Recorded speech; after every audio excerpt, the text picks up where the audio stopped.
Hello.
Welcome, everybody. Welcome, gentle people.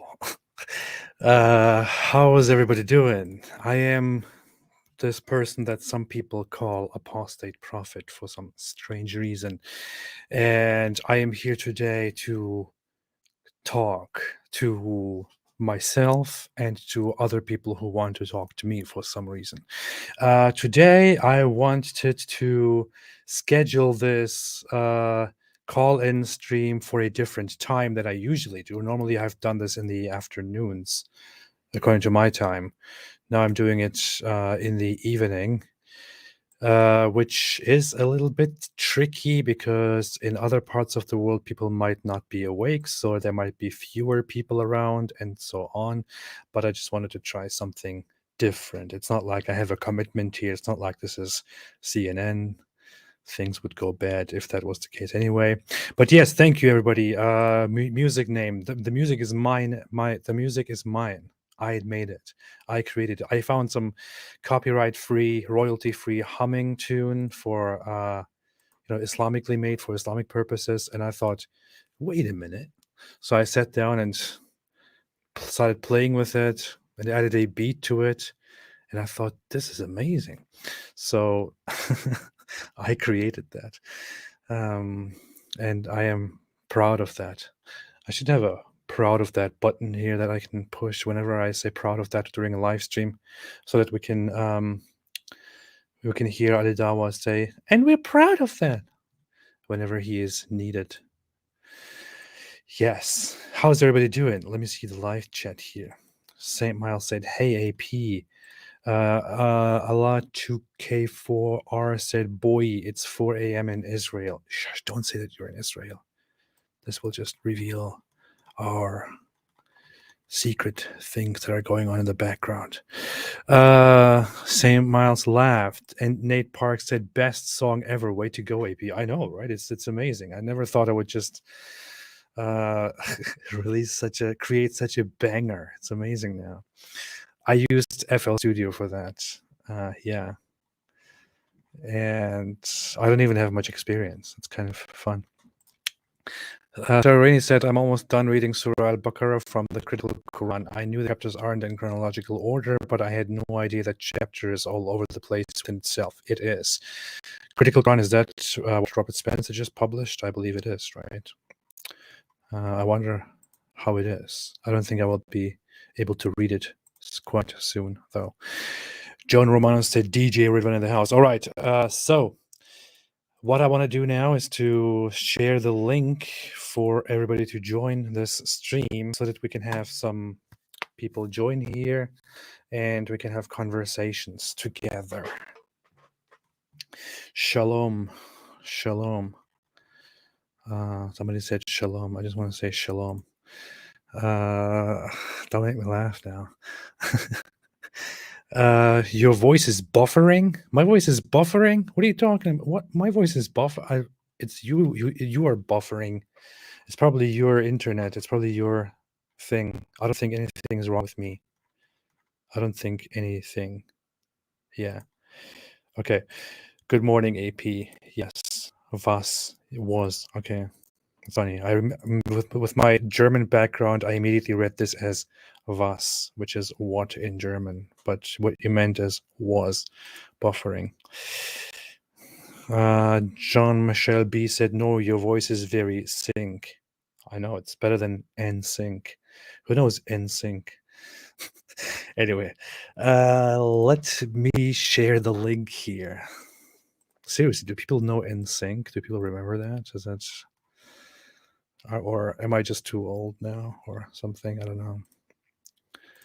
Okay, I'm going to share the link to join this live stream here, so you can join me and talk to me in just a second. All right, so I'm posting it right now. I'm putting it right here in the chat, and okay, I think this worked. Somebody else said sound is all glitchy. What's going on? A wire to your microphone might be loose. Really? Are you kidding me? Something interesting. Interesting. Interesting. Interesting. Wait, I'm sound checking right now. Interesting. Interesting. Interesting. Okay, I think it looks well on my screen.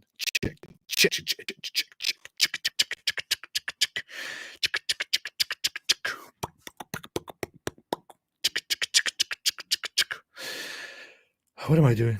1 2 3 1 2 3. Hello ABC. 1 2 3 1 2 3. Slight video delay. I have no idea what's going on. Everything seems perfect on my end, and I'm not going to listen to people who are criticizing my broadcast here. My broadcast should be perfect, and that's good. Maybe I should just switch browsers. I don't know. I will start taking calls now. So, Carletta said, "I love glitches," right? It sounds very nice too. The word glitch sounds very nice. That's why I love glitches too. Doesn't make any sense, but anyway. So, first person to take here is, did I pin that? Yes, I pinned it. So if you want to join this chat, just go into the chat box and there is a pinned comment in which you can find the link, and through that you can join. Unfortunately, with the program that I use, only 10 people can enter the room at once, so when it's full nobody else can join, and it's not my fault. Okay, hello Mo. Hey there, how's it going? Good, how are you? I'm great. You're great. So glad to finally meet you. I'm very pleased too. I just want to join you in the accent right now. Anyway, don't be distracted by that. How are you doing? I'm great. I'm doing fantastic. Fantastic, amazing. I'm a Muslim. Oh, you are? Okay. Okay. And Islam is the truth. And I invite you back. I don't know what to do about that, though. Come back to the fold. Why? Because it's the truth. So? Why would I come back? Because you know deep down within you that it's the truth. That's no reason to invite me back or for me to come back. Why do you want me to come back to Islam? Because I know for a fact that you found peace in Islam. But now that you've left, you've developed anxiety, and that is a cause because you left Islam. Okay, are you serious? Yes. You're entirely serious? You're not trolling right now? No. Can you swear by Allah that you're not trolling? I swear by Allah, I'm not trolling. That's a very dumb thing to ask for, right? Yeah. Okay. Well, I am not. I do not deep down know that Islam is the truth. On the contrary, I deep down and consciously, actively right now, am convinced that Islam is definitely false and that there is no way that Islam is true. I would say, to me, there is no way that Islam is true. I would be extremely shocked if I died and found out that Islam is indeed true. I'd be like, what the hell? You know? So what do you think is going to happen when you die? Nothing. So What's going to happen? Cease to exist. Yeah. So as far as I see it, as far as I expect it, what will happen is that I will suddenly die for whatever reason, and my consciousness will be gone, and I will no longer continue existing. I will no longer be aware of anything that will happen after me. That's it. That's the end. So that's the end. So you're thinking that you have 60 years or 70 years of living, and you're going to take full. You're going to immerse yourself in those years. Yeah. And that's it. Yeah, I'll just live my life. Do you believe in God? In what? Do you believe in God? In God? Yes. No. What? Why? What do you mean, what? Why? I thought this is common knowledge. How do you live your life without God? I just live. Why would you ask me to believe in God in order to live my life? Without God, without God, you're not living. You're not even able to live without God. I am living right now. God is the reason you are animation. You are literally animated by God.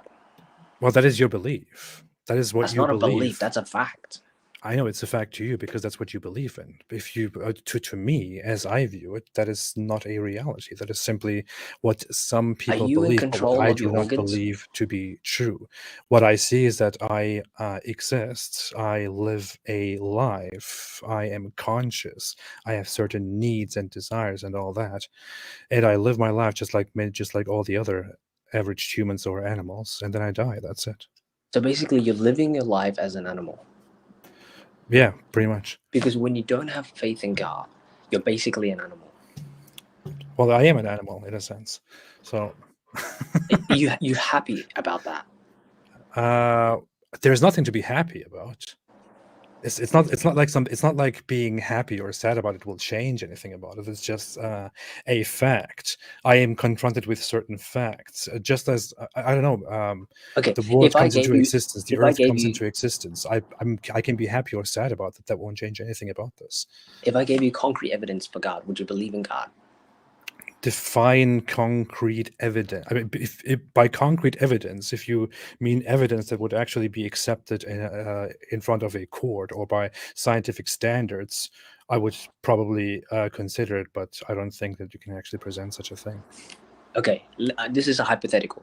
If I gave you concrete evidence for God and the scientific backing, would you accept God? Yeah, I mean, if I became convinced as a result of the evidence, if I became aware and convinced that God does indeed exist and that the proof is there, then I would believe in God. Yes. And do you think your relationship with God will be different? Probably, yeah, because I will think, oh, I guess I just need to understand things the right way. So how is your relationship with God? How would it change?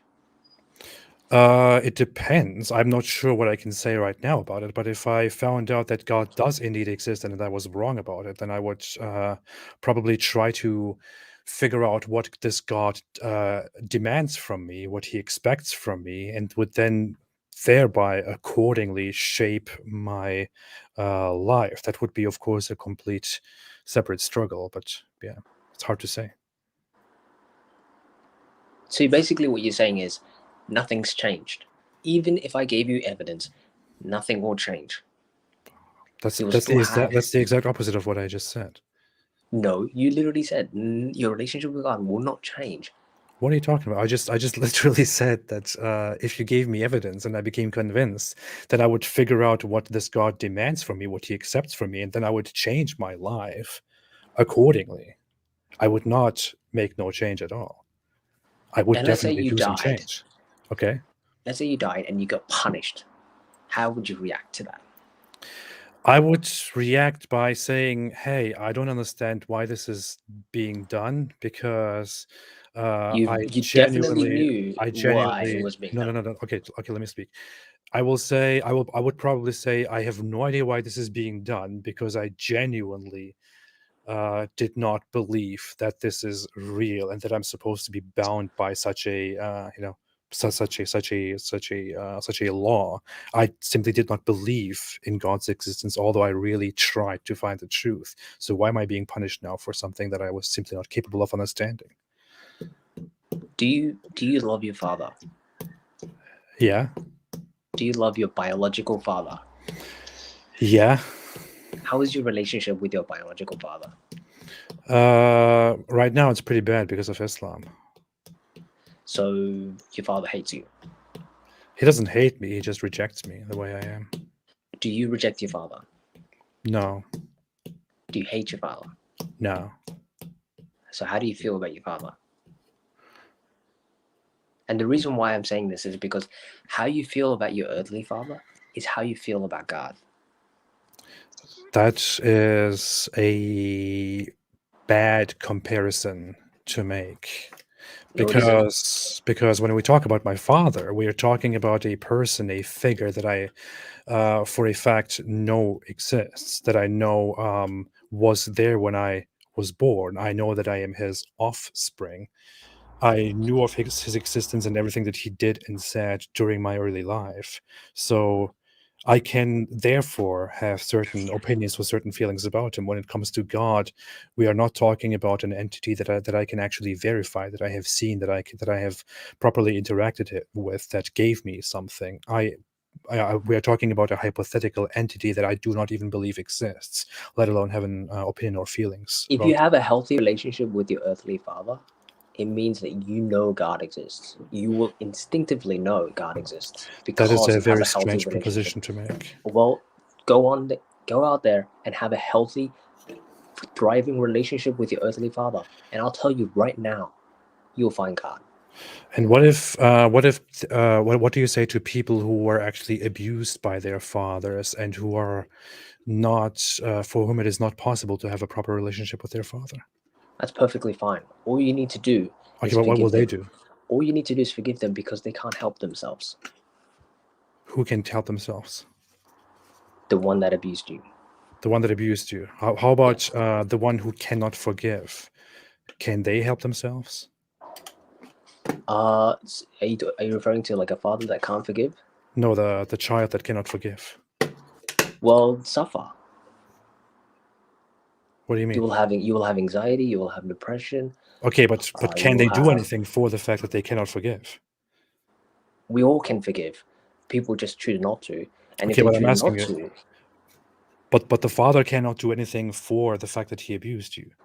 But you are supposed to, that's his you must problem. forgive him? That doesn't make If any you want, sense. if you want to find God, yes, you must forgive. Okay, that doesn't make any sense. You're contradicting yourself right now when you say that How? the father How? cannot do anything for that, but you must forgive. Yeah. If one cannot do anything for their actions, then the other also cannot do anything for their actions. And this is actually a perfect point to bring up, because if you're talking about God, the all-knowing, who expects certain things from you, and he Right. expects you to acknowledge him and to believe in him, but you are not capable of being convinced that he is the truth and that he has these expectations from you, then it is hard to accept the idea that he would hold you accountable for your inability to believe and to recognize and to worship him. I don't believe he exists. I don't believe he created me. I don't believe I am required to To be believe and to honest, worship. So do you want the hard truth? God yeah, doesn't care if you believe in him or not, well, because God will let you become homeless. God will let you jump off a tall building and kill yourself. God will let you run around in the streets naked. God doesn't care whether okay, you believe in him but or how is it not. relevant to the point? What he wants is for you to renew your heart and return to him. So And in order, he wants it. He doesn't care, but he wants it. he wants you because he wants you to return to, because when you return to God, you are your best self when you return to God. But I thought he doesn't care. What I mean by that is, like, obviously he cares because he looks at us as our, as his children, but in the sense that he's not going to like prevent you from expressing yourself. So he does care. He wants us to believe in him. He wants, yes, but he's not going to like force you to believe in him. Does he do whatever he wants? And does he hate certain things? Does he hate pain and suffering and disbelief? I don't think so. No, not at all. Does he dislike disbelief and hate? Does he dislike disbelief? Um, do you Yes, like he your does not. children when do you like your children when they don't obey you? Yeah, sure, but I'm also not almighty. I am together with my children in a world that I do not Just control, no, that I'm not answer the almighty over. question. Do you like your children when they don't obey you? Well, the question is, yeah, sure, okay. I will go there with you. I will do it. I do like them, yes, but I Okay, don't want them to disobey because I'm doing certain things for them. Sure, go ahead. exactly. So God is looking at us. You know, that's the Father, and we're the children, and He's trying to say, look, guys, this is what's best for you. You might not like it, but hey, it's what's best for you. Okay, and here's a false comparison because we're talking about we're talking about a father and a child. A Right. father and a child exist in a world that the father is not almighty over. So within this world, the father gives the child certain advice and certain commands in order for the child to flourish within this environment in which we are all limited. We are not talking about a situation where I am almighty and I put restrictions on my child for absolutely no reason when I could just prevent those things. In the case of God, what we're talking about is an almighty God who makes rules, who creates you flawed, who creates a punishment for your flaws, and then who punishes you for no reason when he could simply avoid all those things from the very beginning. Right. But Yeah. and What I'm telling you is that the comparison is not. so basically, what you're saying is, God, is not it's your fault appropriate. that I'm flawed and I'm this and I'm that. That's not what When I'm you saying, but create, yes, that is true. wait, Actually, let me finish. When you create children, are they flawed? yes, I don't create them though. Okay, yes, you do. So No, when I you don't. create children, I just cause them to be born. okay, I whatever, don't cause to design be them. born, I don't cause to design them. exist, whatever, they are flawed. Yes or no? Yeah, sure. And as a child, when they look at you as they look at God. You know that? Not really. I don't think so. Yes, they do. They literally look at you as God because you're the provider. You give them food. You give them shelter. They look at you as God. That's why I said That's when what you you. have That's a. what you That's why say. I But said wait. That's why I said when you have a healthy relationship with your earthly father, you have a healthy okay, relationship you're with God completely going Himself. off track right now. How? You're completely going off track right now. We were just talking about God being in a position where He gives you commands and Right. suffering and flaws and eventually a punishment when there is no need for that at all, which is not Right. comparable to a parent who gives you certain punishments when you don't obey him because the parent has to do these things in order to look out for your own well-being. God doesn't have to do this though. God does whatever he wants, but he chooses to Exactly. create you flawed. He chooses Right. to create you flawed. He chooses to demand that you believe in him. He And chooses to create a place of punishment that he will send you to if you do not do what he wants from you. And he chooses to do all of this very discreetly. and If I was in the position of God and the right. human was in the position of my child, I would Right. never ever do that to my child. Okay. So basically, what you want is a universe where everybody's a panda. Basically. That's not what I want. Okay. What do you That's not want? what I want. I'm saying that this is the Have you situation. ever This is how worked it hard is. in your life before? Have you ever climbed a mountain Sure, but before? you're again going Have you off ever track. suffered and overcome it? Do you know You're that feeling when you suffer and you overcome? Do you know that feeling? you're really getting off track again. What the point that I'm How making it's is on that track. You're basically saying, I'm no, I'm not suffering saying and that. that's God's fault. And I'm saying, I'm not saying I'm suffering and that's God's fault. I don't even believe God exists. I'm saying that in such a situation, it would be God who contradicts with his own will and who creates you in a certain way that is in contradiction with what he actually wants for you. A and human would not do the as I same to already his mentioned, child. God does not care if you believe in him. He's not Well, going to send you to fantastic. burn Great in then. hell. That's good then. Okay, he doesn't care. Then we're done with this, I guess. Right? That's what I'm saying is when you have the reason why you don't know God is because you don't have a healthy relationship with your earthly father. Okay, I will As I call my father mentioned, and I'll tell him about this. Okay. yes, cool. As I mentioned, your children look at you as God. They look at you. That's why it's crucial for children to have a good relationship with their parents, specifically the father, because that's how they view God.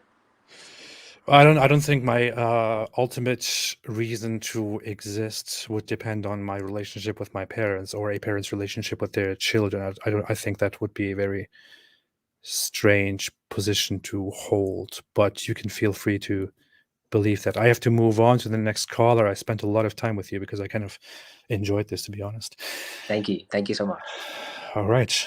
Thanks, and have a good day or night wherever you are, Mo. Yeah. See ya. Have a great whatever Yeah. afternoon. Bye. Bye. All right. Interesting. Uh, I will take a quick break because I will call my father to ask him about my relationship. Just kidding. Next caller. Let's see. Oh yeah, 400 people watching, 200 likes. Please do not forget to like this stream and stuff like that. Yeah. All right. Next person is called Coma Inducer 122 Shark 12139. Hello, Coma Inducer. How are you doing? I can't hear you. You're muted. Hello. I still can't hear you. Now you're muted on the. Okay. Oh, can you hear me now? Yes. Now we hear you.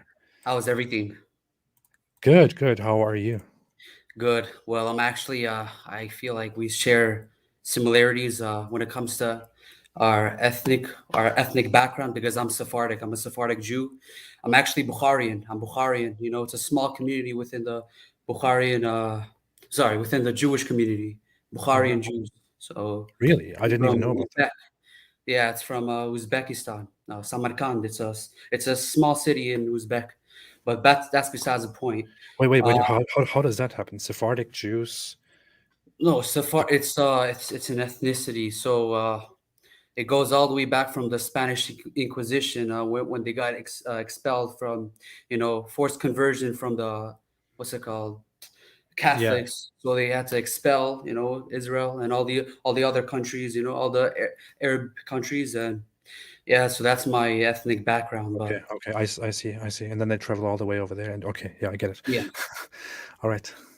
All right. So I actually have a question because I know you share similarities with because you're an ex-Muslim, right? Yeah. And you publicly criticize Islam. Mhm. What is your view on Scientology? Because I know that's a very controversial cult. Yeah. Very controversial. So I want your opinion on that. Well, it's not something that I have ever looked into in great detail. I've heard here and there some pop culture takes on Scientology. It used to be very popular with celebrities decades ago, and then became very infamous after certain things came out. I heard, 2 3 things here and there from mainstream pop culture, but I usually tend to disregard those things until I look into it myself. But I've never really done it, so I don't really have a take on it, except I guess what I can say is what I know about the origin story is that it goes back to a highly advanced Dinu. civilization. Yeah. And we all carry something in us that we are Yeah, supposed to. they believe that us humans now are a reincarnation of those dead alien souls or whatever, and the reasons that we are depressed was because of those souls that got attached to us, and so therefore that's why we suffer all these mental illnesses and depression. Totally So makes complete sense. that's their belief system. So, I mean, you would have to like spend hundreds of thousands of dollars to progressively upgrade stages. There are Sure, why not? eight Yeah. stages. They're called OT. They're called OT Thetans. If you weren't aware, Yeah. So Yeah, that's very weird. I knew a few of these things, but I don't know very much in detail. I didn't really care about them very much. So, but why are you so interested in Scientology? I don't know. I just find their belief systems to be interesting. Like I don't know, just the thought process behind like believing an alien reincarnation. It's like I've never heard such a thing. Like, Yeah, yeah, we have Islam, we have Judaism, we have all these religions. Well, they do have there is logic to it. Well, not logic, but like God. There is one God, etc. So just kind of like there is a thing though. I mean, religions developed certain, origin stories of the universe and of humanity and all the animals and all that. And some of the religions that we have nowadays, their understanding of how the universe came into existence were developed, millennia ago, or more recent in some cases. When it comes to these new religious movements, Scientology is not the only one that has such an explanation of humanity in the world. There's, for example, this other religion that I studied much more, which is Raelism. Raelism, and the founder, Rael, as he is known, wrote a book, and he basically suggests that humans were placed onto this earth by a highly developed, highly advanced civilization, and they are just waiting for us to become completely peaceful, free of conflicts and wars and all that, and only then will they come, because they're watching us the entire time, and they will come and share their extremely advanced knowledge and technology with us once we reach that state.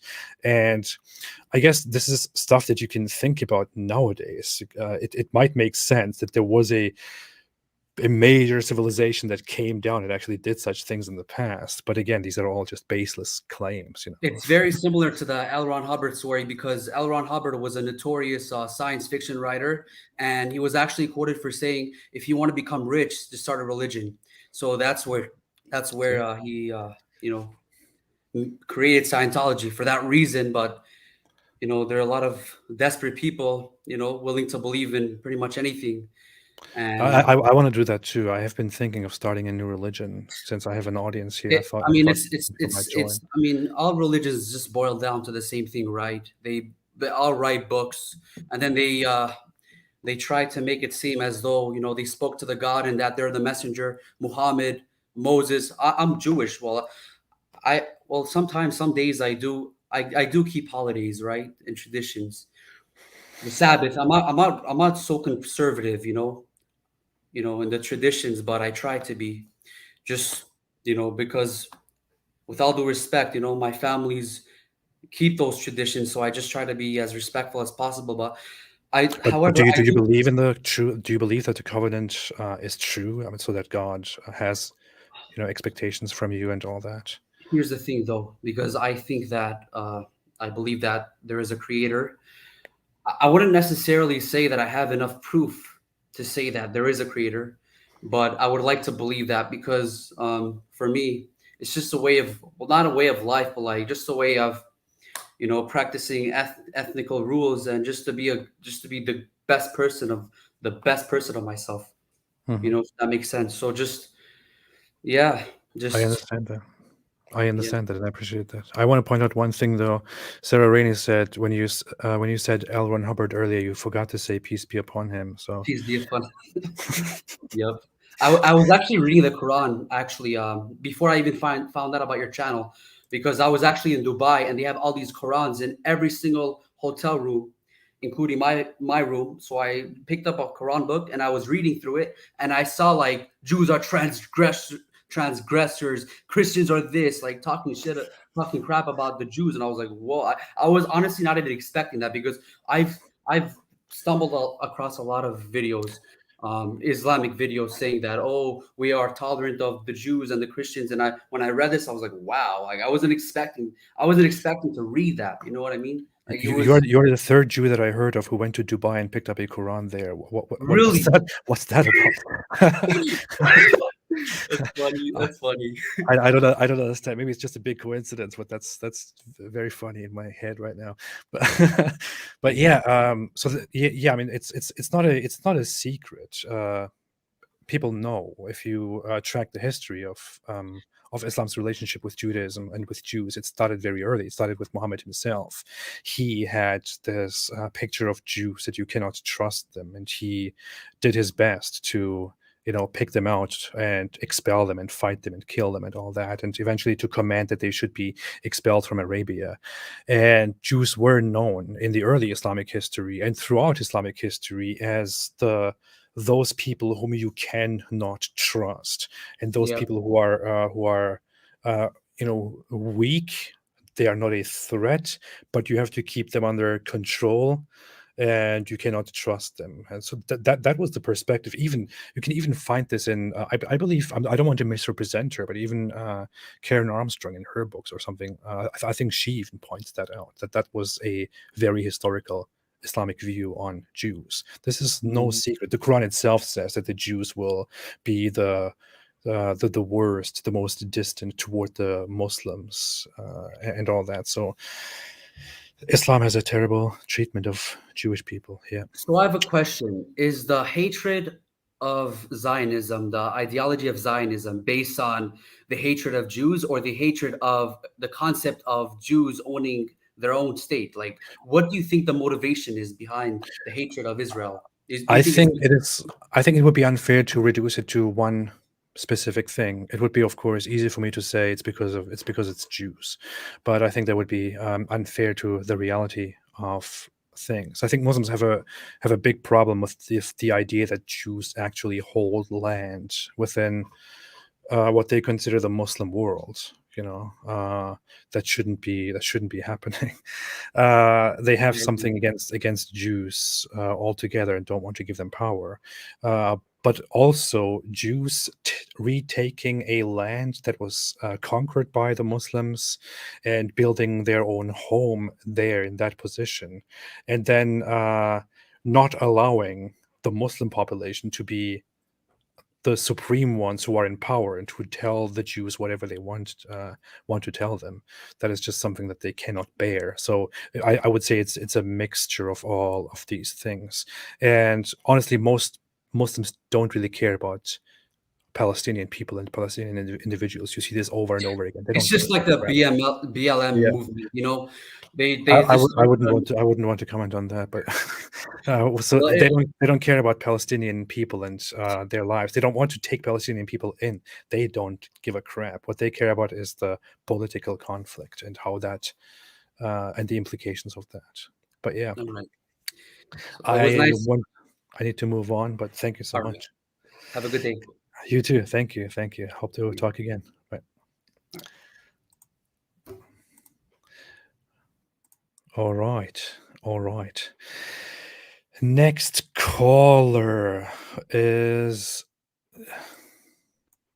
hello, Jamal. What's up, Apostate Prophet? I feel like I've been seeing you in my screen for like forever, man. I'm good. How are you doing? Oh, good. So I guess to just get to the point, I'm of like African descent. So my family, our country is mostly Christian, but Islam really became a huge thing after slavery and the Arabs left. So Islam was huge. How do you deal with your family? You know, like when you go back for Eid, like I went to Eid yesterday.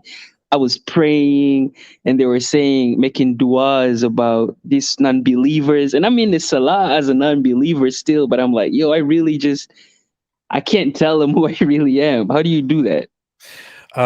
Just to clarify for all those who don't know the terminology, Eid means it refers to the holiday, Right, the one that we just had yesterday, yeah. the end of which marks the end of Ramadan in this case. Right. Eid is your holiday. How do I deal with it? Well, it's difficult. It's a little bit tricky to ask me this because after I left Islam, I had only few instances of going back to my family and sitting together with them on a religious holiday. I tried my best to avoid that situation and to find excuses not to go back to my family. So because I knew how awkward it would be and how difficult it would be for me to sit there and to take it all, because I'm not really calm with such a situation, with being somewhere where I don't want to be, and I know it's the same for many other people. Right. And ever since I openly left Islam, I haven't really participated in any religious holiday with my family or anything. So it's hard for me to say. How do you feel? It's hard because like I'm in the US right now, right, by myself. I'm married and all of that, and they kind of want to take the same religion and put it on my kids and stuff like that. But especially the stuff that David Wood brings up, like the flat earth, and I showed them the verse where the Quran, it says, hey, it was made as a bed, like as proof. This stuff is like 7th century stuff. Where are we drinking dates instead of going to the hospital? The whole thing. So they would just say, oh, the Quran says that it's shaped like an egg, but you wouldn't find such a verse. Yeah, it doesn't say that. Well, what they say is they find one specific verse in which the Quran actually says that Allah expanded the heaven, or the heavens. And they say that the word used there actually means ostrich egg, and that this means Ooh. that the earth is shaped like an egg. But first of all, the earth is not shaped like an ostrich egg at all. It's not. Secondly, the verse doesn't say any such thing. It just says that Allah expanded. Allah is the expander of the heavens. I think that's what the literal text says. Well, hey, I guess at least you have the luxury of I interacting with do. them and telling them, hey, this is nonsense, Right. Maybe So do many you other have people like don't. rituals, like stuff that you do, like, because you don't believe in God, right? You can't just do dua and be like, Allah save it all. But what kind of rituals do you have for yourself, to keep your brain calm, stuff like that? Are you a Christian or are you an atheist now? Or I would say I'm an atheist. I don't think I don't because growing as a Muslim, I was told all these bad things about Christianity and how Christianity is not real. I don't see myself ever being a Christian. I'm just wondering, because you asked me this question, so I was wondering if you are not in my position you're asking me. But what do I do? I don't know. There was a time several years ago where I felt this need of developing a certain routine and doing things that I don't believe in, but that might give me some distraction from my own concerns, like a sort of prayer that would kind of take my mind off things. What I realized then is that what I'm actually thinking about is something like meditation. So what I Right. did was I went to meditate, guided meditation, and it was actually really good. It really helped. Doing that with somebody else, not being at the mercy of my own inability to sit still. Right. It was actually very good. It was very pleasant, and I thought about a lot of things that how life could be better and what I could do, about my problems and all that. Right now, That's cool. nowadays, I don't need such routines anymore. I go work out now and spend time otherwise. I don't know. Are there things that you still enjoy about Islam, like food or any rituals that they do? I don't do any of those things anymore. No, I mean, is that what you were actually asking about? But Oh, I yeah, don't, I haven't held on to anything Islam related. Here's the issue: when I left Islam, I was very angry. I was very frustrated, and I had some big rejection of anything related to Islam, which is why I did not want to sit down and read an Arabic text. I did not want to sit down and read a Quran verse. I wanted to block all kinds of Islamic things out of my head. That's something that right. I nowadays regret, because I feel like I just dumped all of it out of my head, or out of that frustration. So I don't have any connection to any of the ritual stuff anymore nowadays. So what is it And that broke the camel's back? What was it that was like, hey man, this can't be it? you mean what made me leave Islam? Yeah. Hard to say. I mean, can you really point at a certain thing that you can say is the reason why I left Islam? It was a huge stream of things. I Of think, things. yeah, one of the major issues was the Quran's description of the world around us. I thought that's how the way the Quran describes it is just bullshit. The shooting stars. And what's funny is I was in times where I'm extremely religious and in love with my belief in Allah, and I'm fasting in the heat, but at the same time, my mind is being bugged by these. Wait a minute, The small things. Quran says, and Allah, it's none other than Allah who holds up the sky so it doesn't fall down on you. And I was like, It's like Atlas or yeah, some I'm trying to weird block god. it out of my head. I'm trying to prevent that, but it just kept bugging me. And at some point, I started to admit to myself that I need to use my mind and think about these things honestly. And I don't know, it developed. All right. That's cool, man. I'm glad I got to talk to you, AP. I just wanted to say shout out to you, man. You're helping us. A lot of people that can't speak out, who are like, suffocated by the religion. So keep fighting the good fight, man. Thank you so much. I appreciate it, and thank you for joining too. I just want to ask you one thing. If you could point out one major reason why you could no longer believe in Islam, what would it be? So it was my mom actually. It was a lot of things, the Aisha thing and how the Prophet conducted himself. But the main thing was when I asked my mom, I was like, "How would you explain to a person who says that a prophet was he was more into women? Like he could. There are narrations that say he had even 11 women, and some things that I promised to him, I only specially promised to him because Muslims could only have 4. So I was like, how do you explain to a person that he wasn't a sexual addict? He wanted Zayd's wife. He wanted a 6-year-old. He was having sex with his slaves, which they call what your right hand possesses, but these were slaves. The power ratio was so different. You can't have consent from a slave because of that power ratio. Absolutely. And my mom said, Allah gave the Prophet the capability of being in multiple places at the same time. So that really annoyed me because I was like, you would rather say something that's not there to protect what's there to justify that. That just really turned me off. And I met David Wood, and then I went to Abdullah Samir. But then when I met you, man, you Abdullah Samir is cool, but you're not as nice as Abdullah Samir. So I was like, all right, I like this guy. But Abdullah Samir is cool too. Yeah, I appreciate that. I'm really happy that you praised me as not as nice. So, all right, man. Take care, brother. Thank you so much. You too. Bye. All right. I'm not as nice. That's good. All right. Let's see. Christian Roots said, "Yup, AP is no joke. I am the biggest joke out there." Kasim Tufail made a super sticker, which I cannot see here, but I bet it was amazing. Thank you so much. Oh, it was something that said "Game Over." Absolutely. Reformed Soteriology said that post mill. What? Yeah, okay. And thank you. And Shine Raman Zad again said, "Love to you, brother, from a Zoroastrian." Thank you. I think we talked.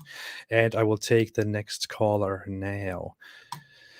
Triple AGG. Hello. Hi. Oh my goodness, I'm actually here. Hello, Apostate Prophet. Hi. I am trying not to freak out right now, but I just came here to say thank you because sorry. Thank you. I'm Thank you. I actually here. appreciate Wow. like I really oh god, my voice is going high. I appreciate that. Thank you so much for that, for the love. Yeah, you're welcome. Yeah, Can I tell you a little bit about my story? Sure. Sorry. Yes. Go ahead. Oh, okay, sure. So, I won't say too much, but basically, what's interesting is I'm actually I technically was a convert to Islam, and then I deconverted. So the reason why I converted was because my mom, who was Catholic, met my stepdad, who was Muslim, which is very interesting because, anyway, so then my stepdad was very progressive, so I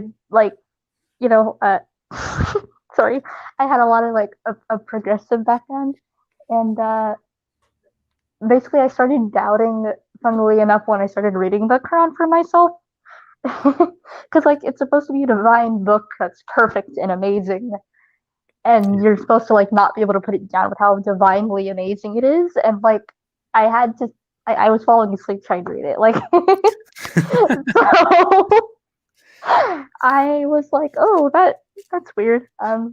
So then falling asleep is still good. Many people just get completely uncomfortable and just can't get through it because it's terrible. Yeah. And I just started saying contradictions and some of the scientific mistakes that you mentioned, which I will get to in a minute. And chapter 4, by the way, I don't know if you can tell, but I'm a woman, and yeah, I did not like chapter 4 very much. Yeah. Isn't it very ironic? Weren't you also told that that chapter is named Nisa, women, and some people even nowadays, without knowing, say stuff like the Quran values women so much that it has an entire chapter named after women. But when you actually read the chapter, what the chapter is about is how Muslim men are supposed to treat their wives, and it just tells them a lot of pretty bad things. I know, it is so interesting, and I was actually talking to someone about this earlier. There's so much. hypocrisy in Islam, and it's so crazy. And I remember like one specific thing, like when I would go to my Muslim friends and I'd be like, guys, I don't know about this. They'd be like, it's okay. Humans, we're not perfect. It's okay to sin a little. And then I'd go to the mosque and then the sheikh would be like, fear Allah. You should submit to him and fear him. He will burn you. And it's like, which one is it? So, around, and then I met my current boyfriend, who I won't say too much details about because safety. But yeah, sure. I met him and we talked about Islam a lot. And funnily enough, we actually were tearing down Islam during Ramadan, so that was great. Last Ramadan, not this Ramadan. But I kept reading more hadiths and more verses that were just contradictory to me. And then last July, I stumbled upon your 43 scientific mistakes video. My boyfriend actually sent me that video before, but I was too afraid to watch it as a doubting Muslim. But at the point that I watched it, I had like one singular strand of faith hope left. And then I watched it and oh my god, you blew my mind, Apostate Prophet. Thank you so much. It's an honor to me. Well, thank you so much. I'm really glad that made such an impact. What's funny is that video, 43 scientific mistakes in the Quran, that was actually a video that I didn't put that much effort into. It was rather, I made a list of scientific mistakes and I was preparing something, but then I thought, you know what, I really just want to make a quick, enjoyable video about some of these mistakes without arranging it too much, without scripting, without working on it too much. I just sat down and started talking about every single one of these mistakes and added some comments to it. And that video just became unexpectedly popular.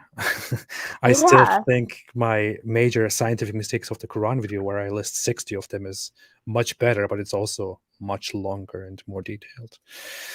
Yeah, I watched the longer video. Okay. Oh, okay. Yeah. Well, yeah. That's good. Yeah. And as a science nerd, I finished that and I was like, oh my god, the Quran says this and people believe this? And this is what I don't understand. My family, they're my stepdad's a pharmacist. That's not biology, but still that's science. Do you not know what you're reading? But yeah, I can't, say too much to my family, of course, yet. But this is actually the first Ramadan where I was able to eat the whole time because I'm in university. So yeah, that's awesome. That's amazing. I'm really happy for you. I've personally people that I knew personally throughout my life also left Islam, quite a few, and I found out about that. They told me about it. Some of them were actually impacted by what I'm doing, and then they left. But others also did it independently, or they simply don't believe in it. There was one person that a girl that was very close to me for a long time during my life, and she was born into a Muslim family. She grew up as a cultural Muslim.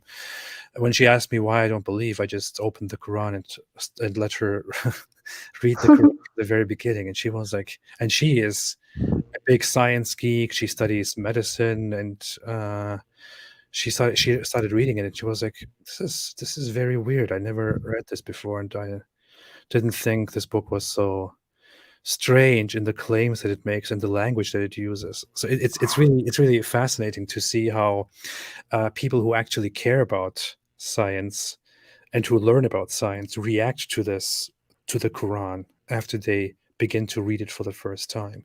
And I'm really happy that you also came to good conclusions about your belief in Islam. Yeah, thank you. I want to ask you a question. It's not Islam related at all, but I just kind of wonder, what kind of stuff do you like doing? What are your hobbies? What do you like to do? I don't have many hobbies. I had a weird teenage time where I would spend much of my free time at home reading stuff on the internet instead of going out or playing games or all that.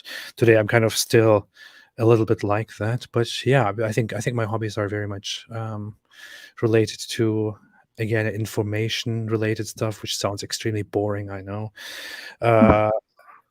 Games, music. I'm currently trying to learn certain musical instruments because I was not allowed to learn those when I was a religious Muslim.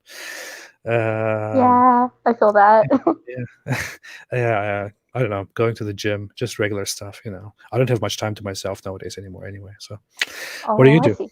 What do you do? Oh, I really love music and drawing, which is also why it was very hard for me to believe in Islam because it banned both those things. Anyway, I really like video games as well, sports like soccer and basketball. Like Nice. going back to Islam a little bit, like when I was learning about all the things that are haram, I was like what hobbies aren't haram? It seems like there's no hobbies that aren't haram. The funny thing is, I remember being told by my religious community and by my parents that I should do things that are sunnah, such as, I don't know, learning to shoot, an arrow, bow and arrows, or learn to ride a horse and things like that. I thought these are all very impractical things to me right now that I'm not really interested in. Why would I do that? I would rather. One thing that was praised was swimming, because you're supposed to. It is good for you to learn swimming. I guess there is some sunnah to that or something. And but yeah, it's just such a boring life. Islam is a very boring life. It really restricts your desire to explore the world and to flourish in life. It just tells you, be this, done, that's it. Yeah. Well, it was a real pleasure talking to you. I think we could talk forever, but I really want to take more people here. But yeah, that's fair. Thank you so much, Apostate Prophet. thank you so much for coming on here. I really appreciate this conversation, and hope to talk to you again. Yeah, you too. Bye. Bye. All right. Last Supper Apologetics said, do you play piano, AP? A little bit. I'm learning right now, actually. I'm serious. I wasn't allowed to learn musical instruments when I was younger with my family. I remember asking them to buy me a guitar because I wanted to learn it. I got a pretty bad reaction to that. And some lecture about how I'm supposed to live my life. Pretty dumb. Yeah. Let's see. There was something. Somebody said, what kind of games do you play? Should I create a second channel called Apostate Gaming, where I only talk about games? Let me know. Triple AGG, I have to kick you from the room so other people can come in. If you want to leave by yourself, please do that. I feel very bad about kicking you from the room. Okay. All right. Hello. Oh, hello. Can you hear me? Yes, I can. How do I say your name? It's Gio. It's Gio. like geography, Gio. I've Gio. been watching you since almost the beginning. I think, and it's nice. And I was lining up for this chat last time because last time you were talking about something else, and I wanted to say something about it, but I couldn't manage to talk to you back then, so I'm here now. So that's. Well, I'm glad you're here. It's this time I'm talking much longer to everybody. I just realized I had only three or four calls, and I'm 1 hour into it. But anyway, I'm glad that you're here, too. So in universities and so on, the way I guess in religious courses when they teach Islam, it's very misleading, right? And it's this westernized Disney version of it. But then I wanted to also say that the same thing is kind of applied to many of the other religions that isn't really familiar to the Western audience, like Buddhism. And last time people were saying Buddhism is an atheist religion, but it's not an atheist religion at all. I mean, I have a serious Buddhist, both on my mom and my father's side. I'm not Buddhist myself, but I'm like a theist. So, well, I kind of admire Christianity too, and Buddhism and several religions, but obviously not really Islam. So, yeah. That's harsh. I mean, because Buddhism has thousands of gods, and they have a hell, they have, the spiritual realm and all these other things. But there is like a sect of Buddhism that is atheist, but that's a very small sect. It's like representing Christianity based on Jehovah's Witness or something, which isn't really even considered Christian. So, what is your ethnic background? Where are you? I'm Korean. Korean, okay. Yes. And your family, do they follow like a which kind of Buddhism is it that they follow? Well, usually, obviously, it is Mahayana, but then the Buddhists in my mother's side kind of is reverting back to the more ancient Korean Buddhism that before the influence of, because Buddhism was persecuted by, I wouldn't say atheists like you, but Confucian atheists for thousands of years, in Korea for 500 years. So the reason why atheistic Buddhism arose is because the Confucians persecuted Buddhism, and basically the ones that weren't persecuted were the Buddhists that kind of destroyed all the meaningful spiritual theistic aspect, and they just condensed it into a set of moral codes. but I really don't like that type of Buddhism. It isn't really. But obviously, I would. So, Here's what I understood from. There was like a half year or so where I took some studies in Buddhism, read some books, listened to certain things, listened to the Dalai Lama and his interpretation of Buddhism, and Buddhism within different cultures and all that. And what I got from it is that in Buddhist texts, in the old Buddhist texts, and even in the new ones, discussions of God or divine entities are not really central to the that's true to Buddhism. And I think I've even read the Dalai Lama, for example, says that this is not something that we concern ourselves with. We don't really try to understand whether there is a God or not, because it just adds to suffering, and it's not something that we can that gives us any benefit in any way at all. But I know that his understanding of the fundamentals of Buddhism are different from how Buddhism is understood in certain other cultures. But as far as I understood it, some cultures developed their own understandings of Buddhism, and I looked into a nearby Vietnamese community, for example, that has a Buddhist temple here, and they, for example, do not really follow a Buddhist philosophy like the one I learned from a university. They have their Buddhism is much more concentrated on actually communicating with a spiritual world and things like that. So I feel like there is a lot of diversity and a lot of nuance to how people actually interpret their Buddhist ideas. Yeah, what you say is true. The deities aren't like, well, if I compare to Christianity, like God is the biggest most important aspect of it, but I guess in Buddhism it isn't really. But saying that Buddhism doesn't have deities is quite erroneous. But that's yeah. I would say.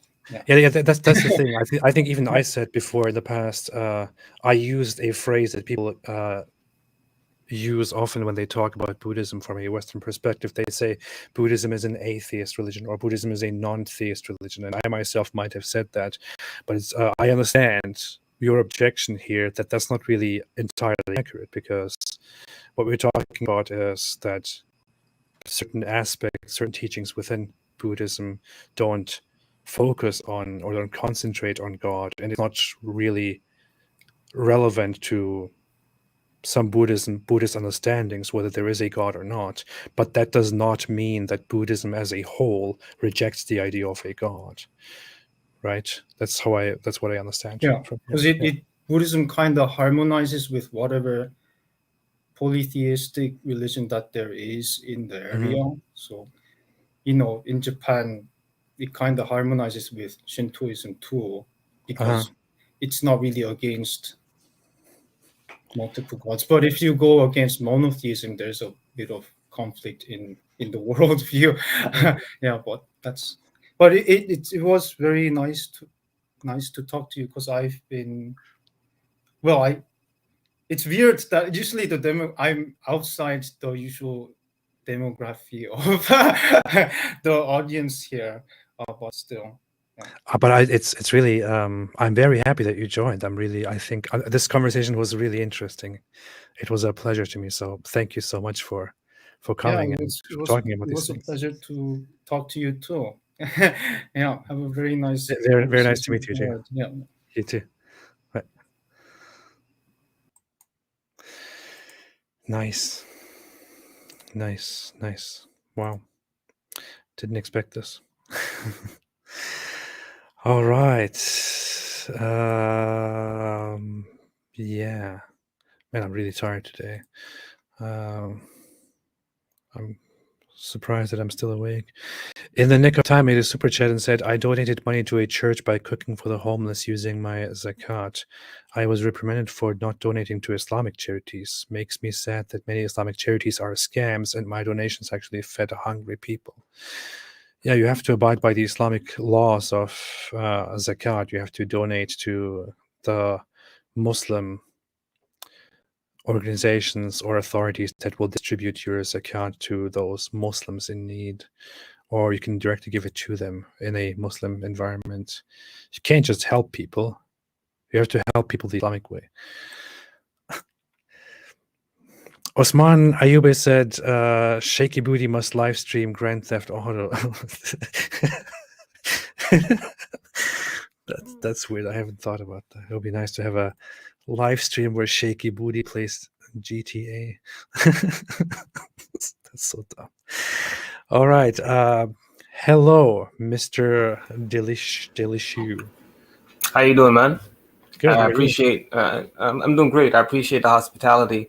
I'm a Christian, and not the Christian that you're normally accustomed to, as not the type like David Wood or Bob the Builder. I saw a little of your conversation that you had with them. I'm more of a fundamentalist, and I believe in the Word of God being inspired and infallible. I remember having a discussion with you on one of the call-in shows. Before I say that, you said you use your brain to get out of the religion of Islam. So I'm going to appeal to your brain again to interact with my argument, which demonstrates Jesus is God. Because I remember engaging you and presenting two infallible arguments or propositions. The first one being that the God of the Hebrews is the author of the 7-day cycle. And the God of the Hebrews predicted the universal application of the 7-day cycle as a demonstration of his power over all nations. And by that, demonstrating that he is sovereign over every person on this earth. So I remember you said, the 7-day cycle comes from Babylon, not according to the primary sources. Where was that? Where did we have this conversation? I think it was Atheist Experience. Oh, okay. Now I remember. Okay. I just want to dispel the Babylonian claim. Babylon kept the lunar cycle is 29.5 days. The first 3 weeks were 7 days, but the last week ended in 8 or 9 days. That's the thing that the scholars won't tell you. And I'm going according to the primary source called the Enuma Elish tablets fifth tablet, verses 11 to 31, something like that. So my question to you is, if I could demonstrate, first of all, the first claim is God of the Hebrews is the author of the 7-day cycle. That's a claim. But the second proposition demonstrates power over you, showing that he's sovereign over you. The fact that he predicted the universal application of the 7-day cycle as a sign or proof that he has authority over all nations. And Okay, the fact that you keep a 7-day cycle is the demonstration of that. I don't think that's really how it would work, though. I don't think that's how the logic would follow, and I think it is impossible to demonstrate that the author of the Hebrew Bible was the one who introduced the 7-day cycle. First off, I'll get to that in a second, but I think it is sure that the Hebrew people were not the only ones who were counting the days that way. I'm pretty sure this predated the authorship of the Hebrew Bible. But even if the Hebrew Bible was the inventor of this specific way of counting the years and the days and the time, it wouldn't tell us anything else. It would just mean that we have adopted this way of counting the days because it became prominent, it became influential, and thereby ruled over the world. Okay, here's my response to that. I'm going to address your 2 points. You address the authorship, because you have to do that, and you address the reason why it was propagated, human agency. So those 2 points you have to make, and if I'm able to refute that, then again, I have demonstrated that Jesus is Lord over all nations. Number one, the authorship. I guarantee, I challenge anyone on this earth who is able to give me any primary ancient source that makes reference to a 7-day cycle before the Hebrews. If you can do that, I will become an atheist right now on this show. I will become. I've made this challenge to multiple people. I have multiple videos on this, so I know what I'm talking about. Make any reference to give me any citation to our primary source that makes reference to a 7-day cycle, because I have a Bible here. Genesis 1 establishes a 7-day cycle. So I can go to a primary source and establish the 7-day cycle is exclusive to the God of the Hebrews. Number one. And number two. Well, I just want to here's the thing. Here's the thing. Okay. It would be a weird challenge to come on here and make to me anyway, because I'm not interested in converting you or deconverting you or getting you out of Christianity or making you an atheist. And if I was interested in doing that, I would not be interested in making you an atheist by arguing with you about the 7-day cycle. I think it would rather be a strange discussion to have. So expecting me to debate this with you and to disprove it, or to be proven wrong on this, or to accept your proof is also a false expectation, considering that I haven't studied the 7-day cycle and the origins of it, which is why I would naturally not be equipped to have the best opinion on defending I can this. respect that. What I did do is last time, for example, I contacted our friend Dr. Joshua Bowen, who is I've debated him on this. I have a video on our interaction. It didn't work out for him. He knows about me, and it didn't work out for him. I have on my channel, you're aware Yahweh tested by fire. He got exposed. But here's the thing. I'm not here to I'm telling, it's public information. I'm not here to convert you. I'm just here because you said something because I was actually paying attention to what you were saying. And you said something about using your brain. This idea of Islam was going against what your mind is telling you. This doesn't make sense. So I'm appealing to your mind, your brain, your intelligence, your reasoning by presenting you these 2 arguments. Because Isaiah 42 says that let us come reason together. God is telling you to use your reason, come at the table, and discuss this prophecy, because he says he's exclusively the one who can predict the future in a universal way. So let's say the authorship, put it to the test. You don't have to, because you didn't do your homework. Well, I won't say you didn't do your homework. You're not familiar with this, right? In all honesty, I didn't really take it seriously, to be very honest. Okay, let's go to the first proposition is not the important one. The second one is the one you don't need to do your homework. The fact that I could go to the Bible and I could give you a specific quotation that says you would be submitted to a 7-day cycle.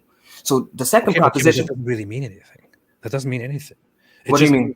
what we have here is that a 7-day cycle was used by the Hebrew people, and Okay. that this 7-day cycle was prominent within the culture, was adopted. By the Hebrews only, right? What, 2,000 years ago, only the Hebrews had the 7-day cycle. I'm not sure about that. I have no idea. Historically, that's What, the fact. what I'm saying is that Okay. these people used this cycle. It was adopted by different people. It was used by the Romans, by the They Christians. had an 8-day cycle And, to honor their gods. Okay. I'm saying it was adopted by the Romans, by the Christians. But why did they do that? And because they converted to Christianity. Why did that happen? Just because Romans converted to Christianity and thereby became dominant over the world, does that mean Christianity is true? It doesn't. It doesn't. I'm sorry. No, the 70 cycle was adopted in the first century. It just First means century. it just means it had an impact on the world, just the way Christianity was adopted and had an impact on the world. It doesn't mean that Christianity is true because I agree with that. dominant over the world. But that's not my argument. The same way a 7-day cycle, if it was, thought to be the most valid way of counting the days, and that became adopted after a while, that doesn't really mean that is therefore proof for the truth of the author of this Hebrew Bible. I agree. Do not think that there's anything. No, I agree, but that's not my argument. I agree. Okay, but you were saying that this is a prophecy. No, let me tell you what the prophecy actually says, because you disregarded the important part. First of all, just a correction. Rome adopted the 7-day cycle in the first century. They're already the Julian calendar is the first century before it became Christian. So that goes against your whole undermines your whole argument. But here's the issue: it goes against every cultural and religious cycles. Every nation had a weekly cycle for the veneration of their gods and for the cultural practices. So you have to tell me why everybody relinquished their cultural and religious practices. Romans adopt this cycle? Huh? Why did the Romans initially adopt this cycle? No. Here's the point first. Every culture, every nation had a different weekly cycle. For example, Rome, an 8-day cycle for Jupiter. The 8th day, they would make a sacrifice for that. Okay, so why did the Romans adopt this 7-day cycle? Because God said he predicted that he would submit all nations. That's by the fact that he replaced. No. It's a claim. It's a claim. Okay, he replaced. That's not an explanation. You cannot point at the history and say they adopted this because God said they would. Okay, no. I'm not. What is the reason behind them adopting? Okay, good point. Here's the thing. First of all, there's a claim of a prophecy that every nation that kept different cycles for the veneration of their gods would be submitted to a 7-day cycle. That is something that's factual, that's easy to verify. Now, what you need to ask yourself the question now, you're telling me, how did he do it? Do I have to show you the mechanics of gravity for you to believe in gravity? No. I'm just I don't have to show you the power behind it. No, I'm just asking you to tell me historically, how and why did the Romans adopt such a cycle? I believe the reason why. In order to make a point. In order to. No. Here's the point I'm making. Here's the point I'm making. I know it comes from God. Why? Because they went against their cultural practices and religious practices. That's why. Because it's predicted. That doesn't make any sense. Okay. Tell me which part doesn't make sense. Here's the thing. We would have to explain. Okay. I'm asking specifically why the Romans adopted this cycle according to you during that time, because I want to then ask you whether you can find a reason for belief in the Hebrew God in their adoption of the 7-day cycle, or whether there is another reason behind their adoption. Here's the point. First of all, you're avoiding the prediction part. I'm asking you a very simple question. I'm giving you the response, but you need to take in consideration. You're saying they did it because God predicted they would do it. That's not an answer. No. That was only part. If you let me finish my statement, you're gonna figure out what I mean. A, it was predicted, and B, it goes against every nation kept a different cycle for the veneration of their gods. You have to tell me why the Romans said, you know what? Let's forget our culture. Let's forget our religion. That's what I'm asking. Just keep a 7-day cycle. Why did the Romans adopt the 7-day cycle? Because I believe God predicted it. The same way, I don't need to show you the power behind that. That's not an explanation to why they adopted the 7-day cycle. They did not adopt the 7-day cycle because God made it. You have to explain to me you have to explain to me why the reason is behind them adopting this cycle. Okay, so let me get this straight. The fact that it was predicted and it goes against their will is not sufficient enough to demonstrate it comes from God. So you're telling me I have to show you? Okay, no problem. I have to show you God came down and said, "Hey, I submit you guys." If I have to do that, I have to show me gravity. Where do you get that from? I'm asking you a very simple question. You're asking me the mechanics behind it. What is the reasoning behind? Look, if I today decide that I'm going to, from now on, no longer go to sleep at 5, but go to sleep at 8 instead, then you could ask me, why did you come to that decision? I would tell you, well, I came to that decision because of this and this and this. I get your point. The same way I'm asking you, if you're saying that the Romans adopted this cycle at a certain point, I'm asking you, okay, what is their reasoning behind adopting this cycle? But you are telling me it's because God. No. It's not analogous. Let me tell you, if you want to make it analogous, I'm going to take your example and make it analogous. If I said your name is Apostate Prophet, you're going to change your name to something else, a name that you don't like the name Apus, you don't like it. You're going to change your name this day the way I tell you you're going to do it, and you do it. Yeah. Don't I have power over you? No, because I would. Do you like the name Apus? No, but actually, if you do it because I say you're going to do it, sometimes exactly the way I say you're going to do it. I would say that you might actually have a point in that, because you could say that I'm doing that because I like to adopt something that people like to abuse me with, but I'm actually using it as a weapon because I find it quite humorous. And I could come up with the same reasoning and then adopt that name. That doesn't mean that you made an accurate prophecy. It just means that you. If you change your channel's name to Apus, you come with shirts called Apus. You have it on your forehead, Apus, because everybody keeps a 7-day cycle against their will. Because the Romans had an 8-day cycle for the veneration of their gods. So tell me why they changed from an 8-day cycle. Here's the thing. I'm discussing with you something that I have never looked into. Okay, so say that. But you came with an argument. No, I'm discussing something right now with you that I've never ever looked into, and that I'm just trying to figure out, and I don't get the reasoning behind it, because I feel like if you're not getting the reasoning, it doesn't hold weight. As I see it right now, maybe I need to be convinced that this is actually a fantastic point. Okay. Until then, I think no problem. Can I just say a last thing, because I want to make it clear. You could do your history, check out the history on the things I presented so far. But the argument that you try to present was not analogous, and I gave you an example using your own example, saying that you would change your name from Apus, your channel, and it will go from Apostate Prophet to Apus, and you would have to keep that and not change that. I say you would do that. Can you give me the certain Bible verse which you use as reference? Oh, there's multiple verses, but you can go to Isaiah 66 verse 23. That's good enough. Once you Isaiah actually 66:23, that's what you just said, right? Yes. Go ahead.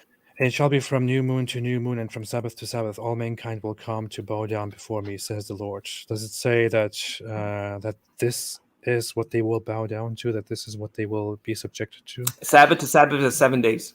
Okay. So that means every nation has to be changed. Okay. Let me see the context of this. You said, which one was this? 23? You could go to verse 19 also. For I know, and it will put a sign among them and send survivors. My glory, then they shall bring all your countrymen from all those blah, blah, blah, blah. I will take them from priests and Levites, says the Lord, for just as the new heavens and the new earth which I'll make will endure before me, declares the Lord. So will your descendants and your name endure, and it shall be from new moon to new moon and from Sabbath to Sabbath. And all mankind will come to me, come and bow down before me. Okay, the thing is, I'm not sure if I'm understanding it correctly, but from what I am reading here, what I'm understanding is not that people will adopt a 7-day cycle and the way that the Hebrew people count things. What it is telling me as I read it is that people will bow down before the Lord. What is new? What is Sabbath to Sabbath? All day, every day. Yeah, no problem. What is Sabbath to Sabbath? Every week. Okay, so what is the word Sabbath? You get what I'm saying, right? When I understand what you're saying. When I read this text, when I read the literary devices in this text, what I'm understanding here is not that people will adopt a 7-day cycle. No problem. That is the last thing I would get out of this verse. What I'm actually what I'm taking from this is it says that people will bow down and obey God every day, right? Every week. Do you know the Sabbath? You know the word Sabbath means rest. So are you saying people will be resting 7 days a week? No, because a Sabbath it is using Sabbath to Sabbath as a literary device in order to point out from. Can you give me a precedent in Scripture that says that? Give me because I could go to Isaiah. I don't know. This is just so you're coming with a desperate interpretation. I could go to Isaiah 56. No, I could go to Isaiah 56 that says Sabbath. It doesn't say Sabbath to Sabbath. I could go to Isaiah 56 verse 6, which is parallel with the same verse talking about the Sabbath now. and people will be brought to Isaiah his mountain. 56, Verse 6. Read it for me. This is what the Lord says: guard justice, blessed a man who does not. The Lord. This is what the Lord says. No, Isaiah 56, verse 6. I know. I'm trying to get the context. To them I will give my house within walls, name better than sons of daughter. Also the foreigners who join themselves to the Lord, to attend to his service and to love the name of the Lord, to be his servants. Everyone who keeps the Sabbath, The so as Sabbath. not to profane it. And what does it say, verse 7? And what says in verse 7? I will bring them to my holy mountain. Even those I will bring to my holy mountain and make them joyful. So that's the end times. I'm sorry. What I see from here is clearly that it says those who. It doesn't say anything about the 7-day cycle. I don't know what you're talking about. Well, Sabbath is the 7th day. Genesis 1. Genesis 1. Keeping the Sabbath means observing the Sabbath. That holy. Which day is the Sabbath? That God wants you to rest. Which day is the Sabbath? The 7th day. It does not. Is that not a cycle? It does not mean that people will adopt the 7-day cycle. 7-day Okay, cycle. Okay. What it says here, from what I understand and read, is that people will, those who obey the Sabbath, and people will bow down before him, and they will join him on the holy mountain in the house of prayer. That's what I get from you. It doesn't say anything when you read this text within context that about people adopting the 7-day cycle. Wait. One question. The stranger, talking about the nations who keep the Sabbath. So the strangers is every nation, right? It's not talking about Israel right now. It's talking about the nations. So every nation that keeps the 7-day cycle, for you to keep the Sabbath, you have to have a 7-day cycle. There's no other way for you to keep the Sabbath. Genesis 1 establishes what the Sabbath is. To his service and to love. You seem a little desperate, serving AP. Everyone. Why are you talking to me like a Muslim apologist right now? I'm really just but I'm saying that you're trying so hard to fight against something that's so clear. Who doesn't know? Who doesn't know? How is this clear? A child knows. This is a very strange approach. I know that, but the text so what are you saying? But the text here never suggests a stranger. Who are the strangers? It would suggest this is very. Who are the strangers? Is it not the nations? It is, the foreigners, the nation. Okay, so every nation has to keep a 7-day cycle. Themselves to the Lord, to attend to his. Every nation has to keep a 7-day cycle for the strangers to keep the Sabbath, right? Deductive reasoning. You don't have to know history for this. This is simple stuff. Use your brain. I don't think this is necessarily the logic, but what I see here is stranger from the nation is not. Can you please? The Hebrew Bible has a concept of how a week works, how it is arranged, and at the end of it is a Sabbath where people rest. So this is how it describes a week, and the Sabbath is the holiest thing where God wants you to sit down and to rest. And it then says, and the foreigners who will come and join, and the nations, and the nations, right? Keep the Sabbath. What this means is not that people will that people all over the world will adopt the 7-day cycle. You said? What it means is that people will observe the Sabbath. You are saying that this is a prophecy about people. Wait. You said the strangers are the nations? Yes or no? No. You are telling me that this is a prophecy about people adopting the 7-day cycle. People adopt the 7-day cycle in parts of the world where people believe in neither Judaism or Christianity. Do they observe the Sabbath or not? Do Chinese people observe the Sabbath? Okay, good point. Good point. Did I come here to prove that he is Savior or Lord? He could be Lord without your worship. You could use your brain for that one. You could use your brain for that one. It says he doesn't need your worship. It says people. He could be Lord. Do you understand? He could be Lord without your worship. You're giving me a verse here which says those who keep the Sabbath. I know, but deductive reasoning. He could be Lord without your worship. You are telling me that this AP. I see you debate. You're better than this usually. You're better than this. No. I'm asking you a very simple question. I don't know why you're squirming right now. No. It's the text says everyone who keeps the Sabbath. The Sabbath. Do Chinese people keep the Sabbath? They don't have to keep that. That's for the end times. But the point I came here is to demonstrate he is sovereign, not he is Savior. He will save those who keep the Sabbath, but he can be Lord without your worship. Does AP have to worship him for him to be Lord? I've talked to a lot of people, to a lot of Christians. This is literally one of the worst arguments that I've ever heard. But you didn't debate, you didn't argue against it. That's what they all say, but they never argue against it. Your last objection was desperate. You try to say he cannot be Lord without your worship. Does that make sense? No, it doesn't. But it's such a weak argument. That's not what I'm saying. First, you argued that Babylon. I'm saying the verse says. I'm saying the verse says they will keep the Sabbath, but people don't keep the Sabbath. It's just a very point to make. Thank you. They don't have to, but he could be Lord without your worship. I guess I will let even the Christians here judge, and they're not Christian if they don't keep the Sabbath. According to Isaiah 56:6, if they don't keep the Sabbath, they won't be brought to the. I'm not talking about Christians who don't keep the Sabbath. I'm talking about Christians who don't believe that this is a good idea. Isaiah 56 is about Christian. Verse 6. Thank you so much for joining. Thank you. I appreciate it. Right. No further commentary needed. Oh boy. I know people asked me to kick him, but I just found it so much fun to torture myself and everybody else who is watching, and also to torture him. So sorry about that.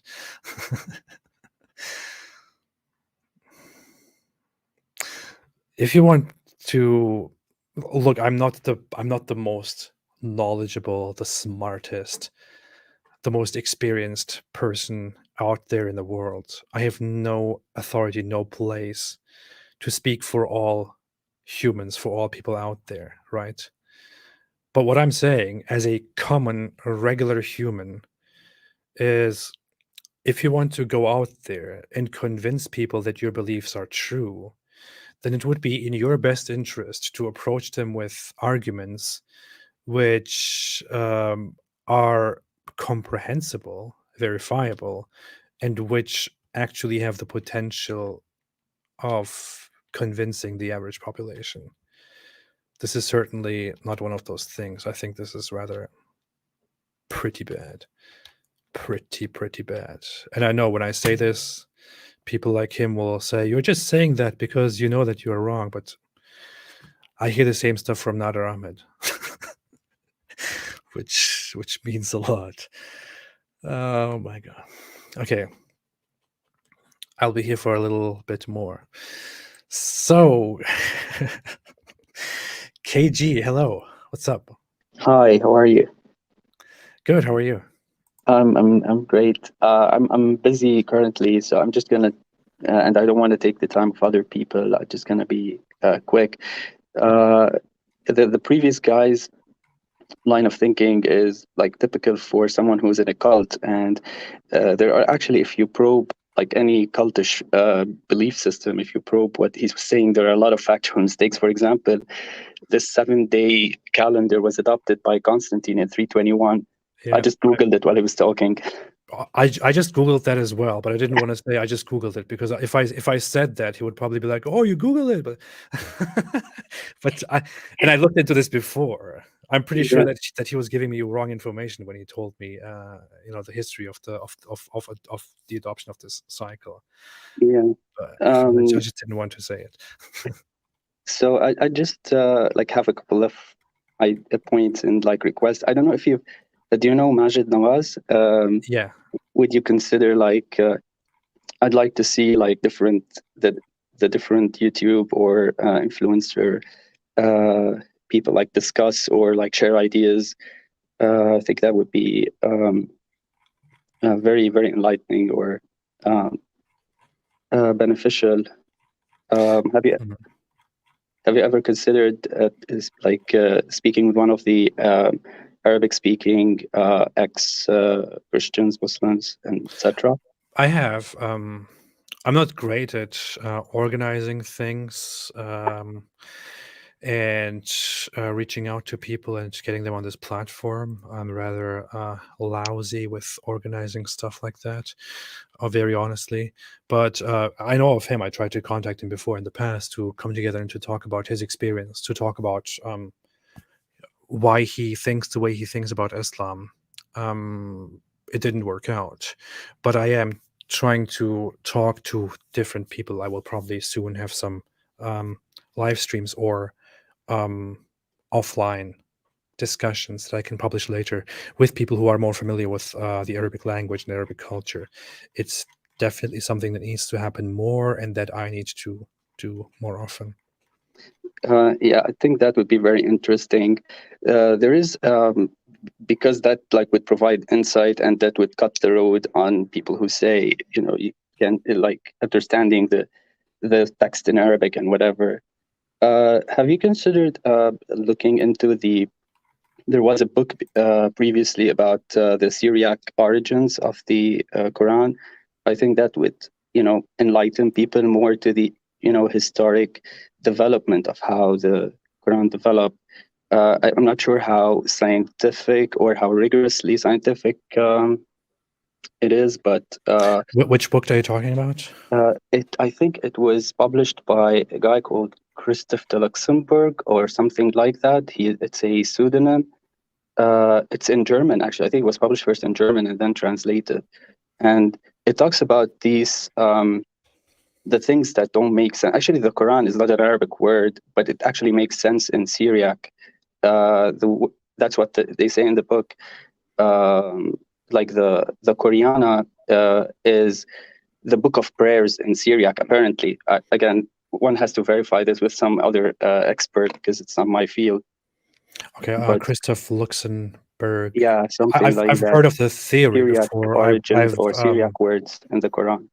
I've heard of the theory before. I've never personally looked into the theory itself. I heard Like this is all I did about that was I heard the claim before, and I read about that claim of the Quran and its Syriac origins, and I looked into some analysis, some responses to that claim by scholars of Islam who are also very honest and critical of Islam, and I kind of compared their arguments and their findings. And my observation back then was that the critical analysis of the Quran as something of a Syriac origin was not very strong, and that there were certain fallacies used. I don't know why I'm saying this, because I haven't looked into it well enough. So anything that I'm saying right now might be a misrepresentation of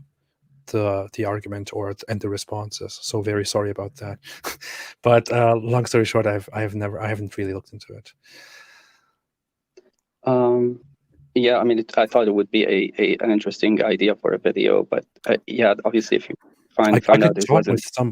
I could talk with somebody who specializes in it or who knows more about the theory. I'm saying the whole book developed over a long period of time, and it integrated with Arabic and integrated with the development of the Arabic language. There are certainly elements from Zoroastrianism, elements from paganism, but apparently some elements also of Christianity and that Syriac aspect. But yeah, it's just something. Here's the thing: there are certain things within the Quran that are obviously appropriated from local myths and other beliefs, and then also misrepresented. And you could argue that happened because Muhammad or the people in his time heard stories around them and decided to include them in the Quran when they shouldn't be in the Quran. Or you could say that the Quran simply developed over time and therefore also included local stories and traditions, which are now in the final Quran. Both of those theories seem plausible on the surface. I would wonder how those theories look when you further analyze them within the scope of the linguistic aspects of the Quran and how they fit into its own time versus in previous times, and so on. This is a long field of study that I think other people would be more suitable talking about, and I could maybe talk to those people. Does it make sense? I feel like I'm talking a lot of nothing right now. No, I got what. Yeah, I mean, it's definitely something very technical, and and I'm not making any conspiracy theories like the previous guy about like it being a secret book for another culture that was appropriate. I'm just trying to bring the book down to the human level and kind of make it relatable to some people who have common sense and are on the are hedging that you need to bring this holy thing down to earth and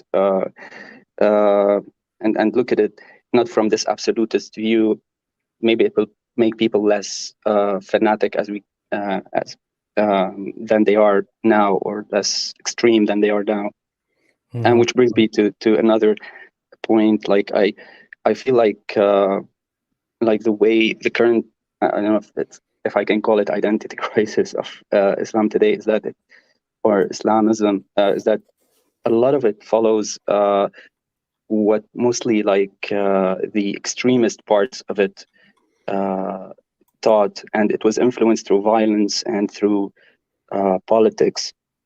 I feel sometimes these people like worship or I can't say worship, but they focus more on like what one guy taught or interpreted Islam then, and left everyone else out of this question.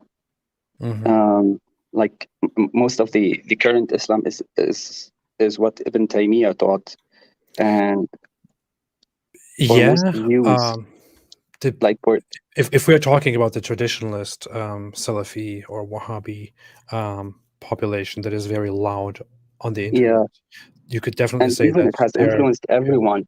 Like there were many intellectual schools that some of them did not think of the Quran as thought of the Quran, okay, maybe it's the word of God, but it came for the people of that time. Others had gone into give themselves a lot of leeway in terms of reinterpreting and in terms of being contemporary. And these people are considered now and back then heretics, and they were, or almost they were called, like for example, Averroes, who was like a religious leader back then, but he was very rational about his belief system, that eventually now that he's called like the atheist philosopher or something like that. Yeah. It has there are different figures that have had such an influence over different Muslim schools of jurisprudence or of theology. The thing is, I, for example, grew up in a Turkish Hanafi Sunni Muslim environment with a heavy Sufi focus, and when it came to Ibn Taymiyyah, for example, we were explicitly told that Ibn Taymiyyah is not somebody that we should trust, and that he basically he is credited as one of the forerunners of corruption and extremism within Islam, and of directing it from something intelligent and nuanced towards something that is completely mindless and brutal toward fellow Muslims even. But then again, even within this non-traditionalist Hanafi circle, for example, or the circle of other Muslims who follow the four schools, people were influenced by people like Ghazali, who had a very bad view on philosophers and scientists. He criticized the rise of philosophy and science within Islamic history, and people often credit him as somebody who caused the Muslim community to reject plunge into conservatism and to literalism. reject an open mind and to turn more toward an apathetic, idiotic mindset, if I can say that. But yeah, that's a long discussion.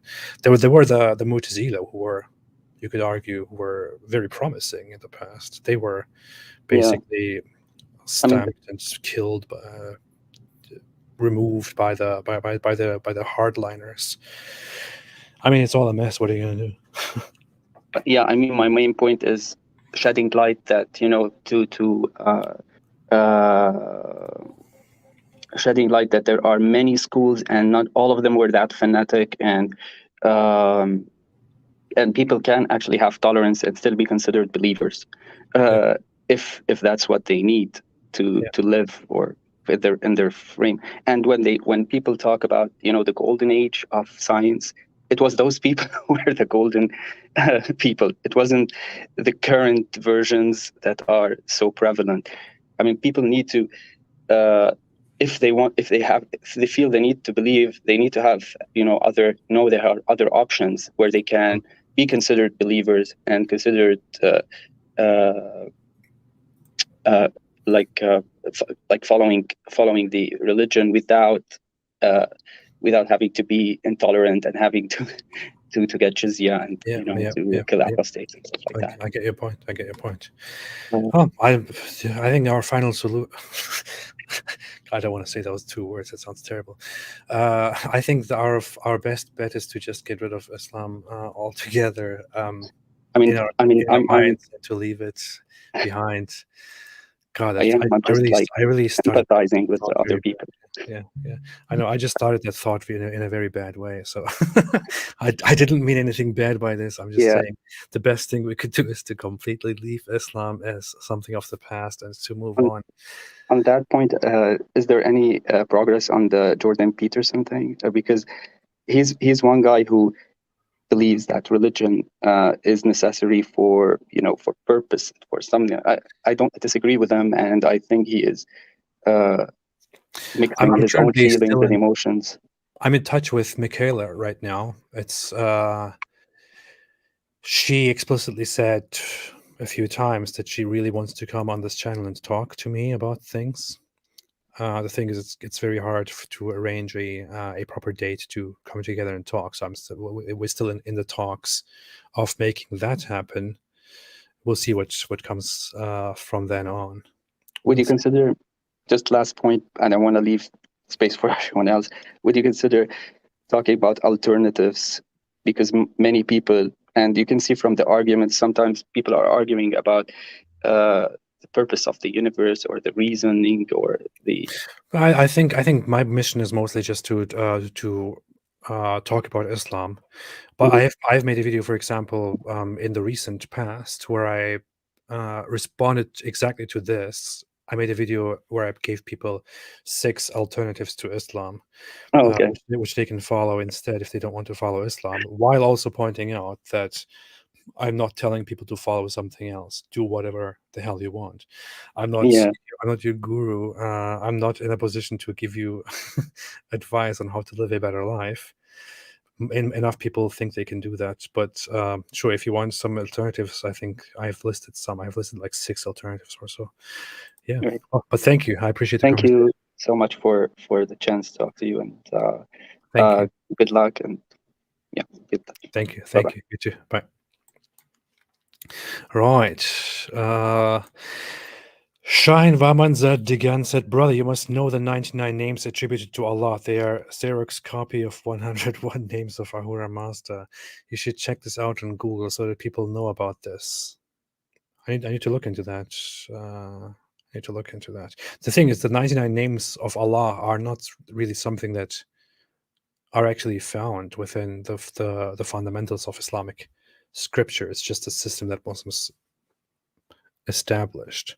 Right? Correct me if I'm wrong. I think there is not even a hadith which says that Allah has 99 names. Or maybe there is, but it's not specified what exactly it is. Whatever. Shine Vaman Zed again said, Zoroastrian has 7-day cycle and Zoroastrianism predates Judaism. There is a debate on whether Zoroastrianism actually predates Judaism or not. People with an Abrahamic focus would argue that it does not, while others would argue that it does. I think it's more likely that Zoroastrianism actually predates Judaism. But whether the 7-day cycle was part of Judaism always is a different question. But I actually read a science article on the 7-day cycle. I didn't want to mention that because I wasn't sure about the contents of what it says, and I don't want to bring something up as an objection in such a heated discussion with such a guy when I'm not entirely sure about it. But the science article actually proves that the 7-day cycle predates the Hebrew Bible, and that it is found among different cultures. But hey, I don't really care. Honestly, what a wasteful discussion. Sayala said, Hi, Apostate Prophet. I have recently left Islam and struggle with one question regarding Muhammad informing women of consuming dates to help ease birth. Women are informed to do this still today. You need to ask Zakir Naik about this, who is a medical doctor. I don't know. I don't know. Why do you struggle with this? Do you struggle with this being accurate, or do you struggle with, I don't know what you're struggling with here. It could be that this is actually a good practice. Eating dates is good, but surprise, surprise, they're also a very nutritious fruit that you find in the middle of very empty deserts. So, of course, you will put a lot of hope into that. Understandable. Not sure what I'm supposed to say about this, though. but thank you. And I'm sorry for not being able to answer your question. I will punish myself afterwards for failing you. All right. Anonymous, hello. Hello, Anonymous. Hello, Anonymous. Hello, Anonymous. Hello, Anonymous. Hello. You hear me? Yes, I hear you. So first of all, I'm a big fan. It's great to talk to you. Thank you. But I wanted to ask about and first of all, I'm a little bit nervous, so forgive me if I stutter or anything like that. I'm not a fantastic speaker. No problem. So there's a few arguments for Islam that I wanted to ask about that seem to me to be the best of what Islam has to offer, and yet it seems to be underrepresented. So here's one of them. The idea that I know you've heard of, the mathematical patterns in the Quran, No, like please, this. Sorry, go ahead. I know you've heard of them, but just that it's difficult to explain quickly. But if you take like Ikhlas, for example, one of the most often prayed surahs, the amount of words in each verse is 4, 2, 5, 6, which happens to be divisible by 7, both as it is, or if you put it backwards, like 6, 5, 2, divisible by 7. And then if you take the quotient that you get from both of those and you add those together, that number is also divisible by 7. And then you can take, if you take Surah Kafirun, which is often kind of looked in tandem with Surah Ikhlas, and you take out the first verse, which is sort of an introduction, which just says, "Say, O disbelievers," you take out that verse, you get 46666, which happens to be the other most common number in the Quran besides 7 is 19, and that number happens to be divisible by 19 as well. And the quotient you get when you divide that by 19 is 2, 4, 5, 6, which is almost the same thing that we got from Surah Ikhlas altogether. And there's other things like that, and I wanted to know what I suppose is the basic response. Do you personally find those things convincing? I don't, and I do see the flaws with them, but I wanted to know. But don't get me wrong, I think they're very bad, but I think that is better than the scientific miracles. You know what I mean? It's the best of the worst. Yeah, I don't know. I think I consider them terrible, honestly. I know that I know one person who is very prominent with the whole 19 miracle. That's Edip Yüksel, who is from Turkey and who is currently in America. He's a reformist Muslim. We talk. He knows me. I know him. And he is very prominent with this whole 19 miracle in the Quran and mathematical patterns in the Quran and all that. I just find it very exhausting to even engage with such an argument. When people are confronted with mathematical miracles in the Quran and they actually think that those mathematical miracles are a good reason to believe in Islam, and they are on the verge of converting to Islam because of a mathematical miracle. I have personally never heard of such a person, honestly, which is very interesting.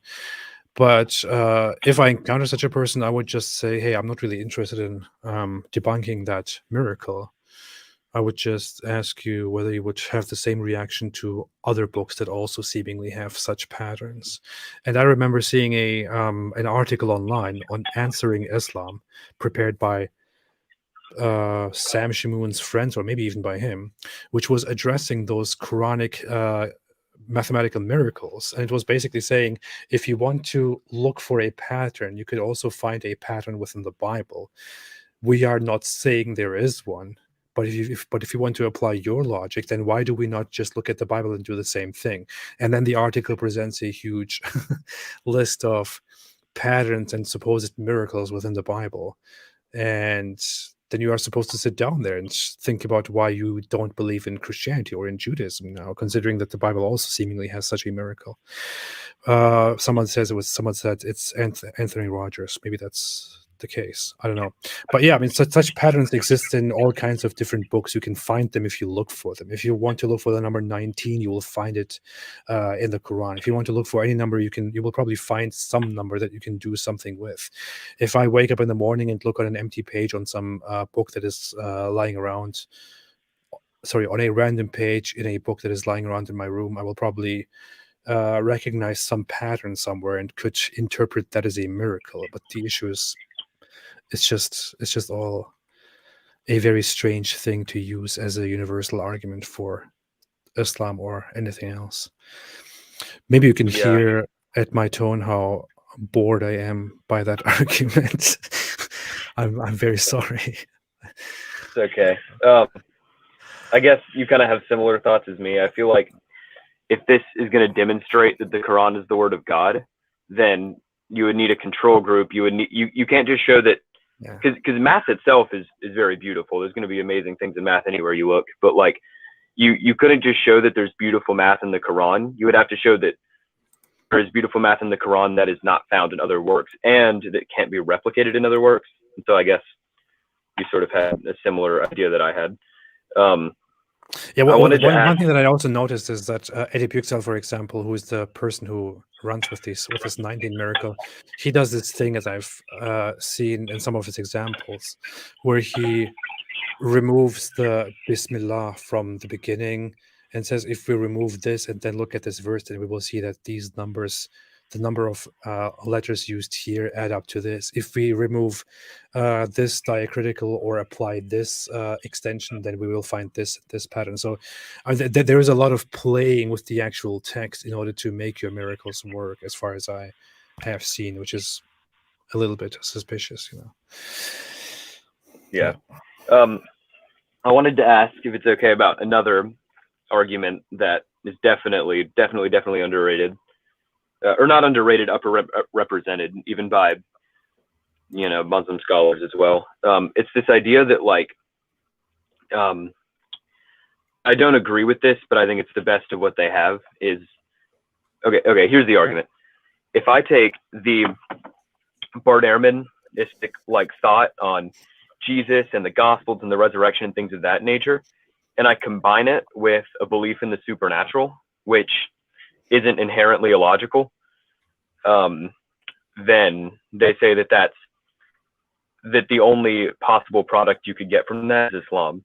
And say that because Ehrman says that Jesus didn't rise from the dead, but when he says this, when he writes about it, typically what he says is, our main source about it is the Gospels aren't reliable, but he typically brackets that and says, that's my secondary argument against the resurrection.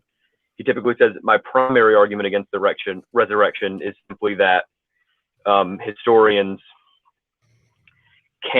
you can't say that a miracle happened as a historian, and that tends to be his main point.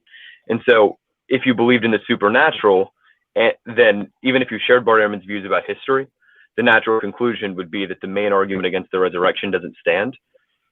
But you take his line of thinking that Jesus also didn't claim to be God, that there's historical reasons to think Jesus didn't claim that. And so if you have a miracle working Jesus, but a Jesus that doesn't think of himself as God, then the argument follows that the only religion that has this is Islam. So I wanted to know what you think about that. That's just factually wrong. It's just wrong. It's plain wrong. Here's the thing. I brought the objection before. I also asked Bart Ehrman about this. I asked Bart Ehrman himself about this. I actually said Bart Ehrman right now. But I asked Bart Ehrman about this, about the idea of the crucifixion and why the crucifixion is not accepted within Islam, and why some other Gnostic Christians, for example, in history did not accept the crucifixion or did not accept the idea that Jesus was crucified.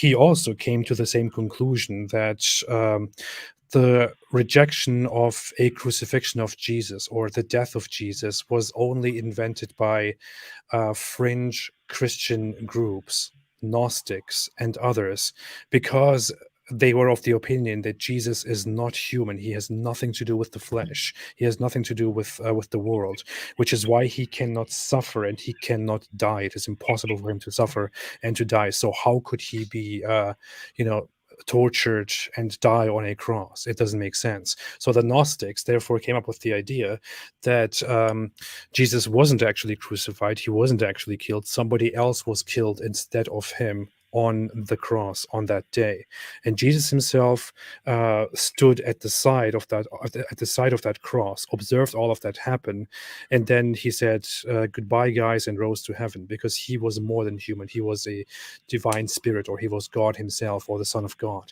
So that is how they explain it. If you look at it from a Muslim perspective, you have to ask yourself, okay, was Jesus crucified or not? If he wasn't crucified, if it is absolutely wrong to say that he was crucified and that he was killed, if the Quran is so strict about that, then ask the question, why is that the case? Why is it so important that Jesus was not crucified? Why is it not possible for Jesus to be crucified? Why does the Quran so strictly say you did not kill him? You did not kill him. Somebody else was killed instead of him. What exactly is the point within the Islamic belief of that? If in Islam he is just a mere human, he's not divine, he's not a major spirit, he's not God or the Son of God, then there should be no problem for Jesus to be killed on that cross. Other prophets, other messengers, other people have been killed and mistreated. So why would Jesus be special? If you want to say that Jesus has a purpose, he must come back in the future, well, that doesn't mean that he can't be crucified. He could still be crucified and still through a miracle come down from the sky toward the end and do his second coming, which he does very differently within the Islamic perspective. But you don't even have an explanation to that. The idea in Islam is just Jesus wasn't killed. Somebody else was killed instead of him. But why? We have no freaking idea. That's just the way things are. This is not a belief that makes any sense. It doesn't hold any weight. It is something that was adopted from Gnostic Christians who didn't want to accept that their God can actually be killed. Other Christians found different explanations to this, such as that that Jesus is God, that he still physically died in order to serve a certain purpose, or that he had two natures, one of which died, the other ascended, and so on. And then there is the question of the virgin birth, for example. Why is Jesus born of a virgin? What is the point of that? If you look at it from the Christian perspective, the entire point of him being born of a virgin is that his father is God, or he is divine or of divine origin.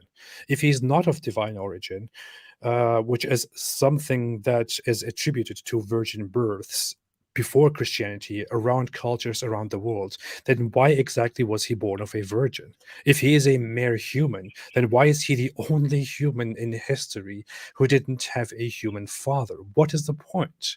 Islam adopts the virgin birth, but has no explanation to it except that this is a miracle from Allah. A miracle for what?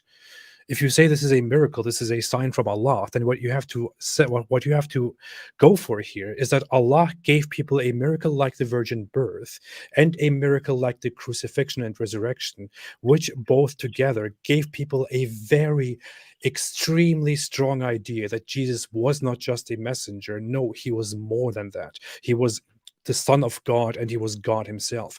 These are the reasons why Christians developed these ideas. So apparently Allah makes a miracle happen, but through this miracle, he causes people in masses to worship Jesus and to consider him the Son of God. You can't fit this properly into the Islamic perspective. You are left with the idea that Jesus was born of a virgin and that he wasn't crucified, but you have no clue why you believe in these things. And then it goes on further. I don't want to rant any further, but Jesus gives life. Jesus resurrects people. Jesus blows life into inanimate birds, which is something that only God can do, supposedly according to the biblical beliefs, and so on. I don't think that Jesus fits into Islam at all. On the contrary, I think adopting Jesus was a huge mistake on the Islamic part. Sorry, that was a very long answer to the question here, but Okay. So in a nutshell, you're saying that this argument fails because Jesus on the whole does not really properly fit with Islam. yeah, In a nutshell, your response. Yeah, what I say is it's not a good argument for Islam. On the contrary, it is a very strong argument against Islam. So I would say, okay, I'm gonna go full blown devil's advocate for Islam. Okay, go. I'm gonna be a Muslim until this conversation's over. Okay. Okay, so I think that. So I don't know. There's different places I could go. I agree that a lot of the things you brought up do disprove Islam, but I also think that how do I articulate this? Okay, so the resurrection, it could look like a resurrection happened in Islam, right? I as a Christian believe that there's very powerful evidence that Jesus rose from the dead. That's a separate issue, but you could argue that that's consistent with Islam. Because if Islam were true, if God made it look like someone was crucified, then you would still see historical evidence of a crucifixion, right?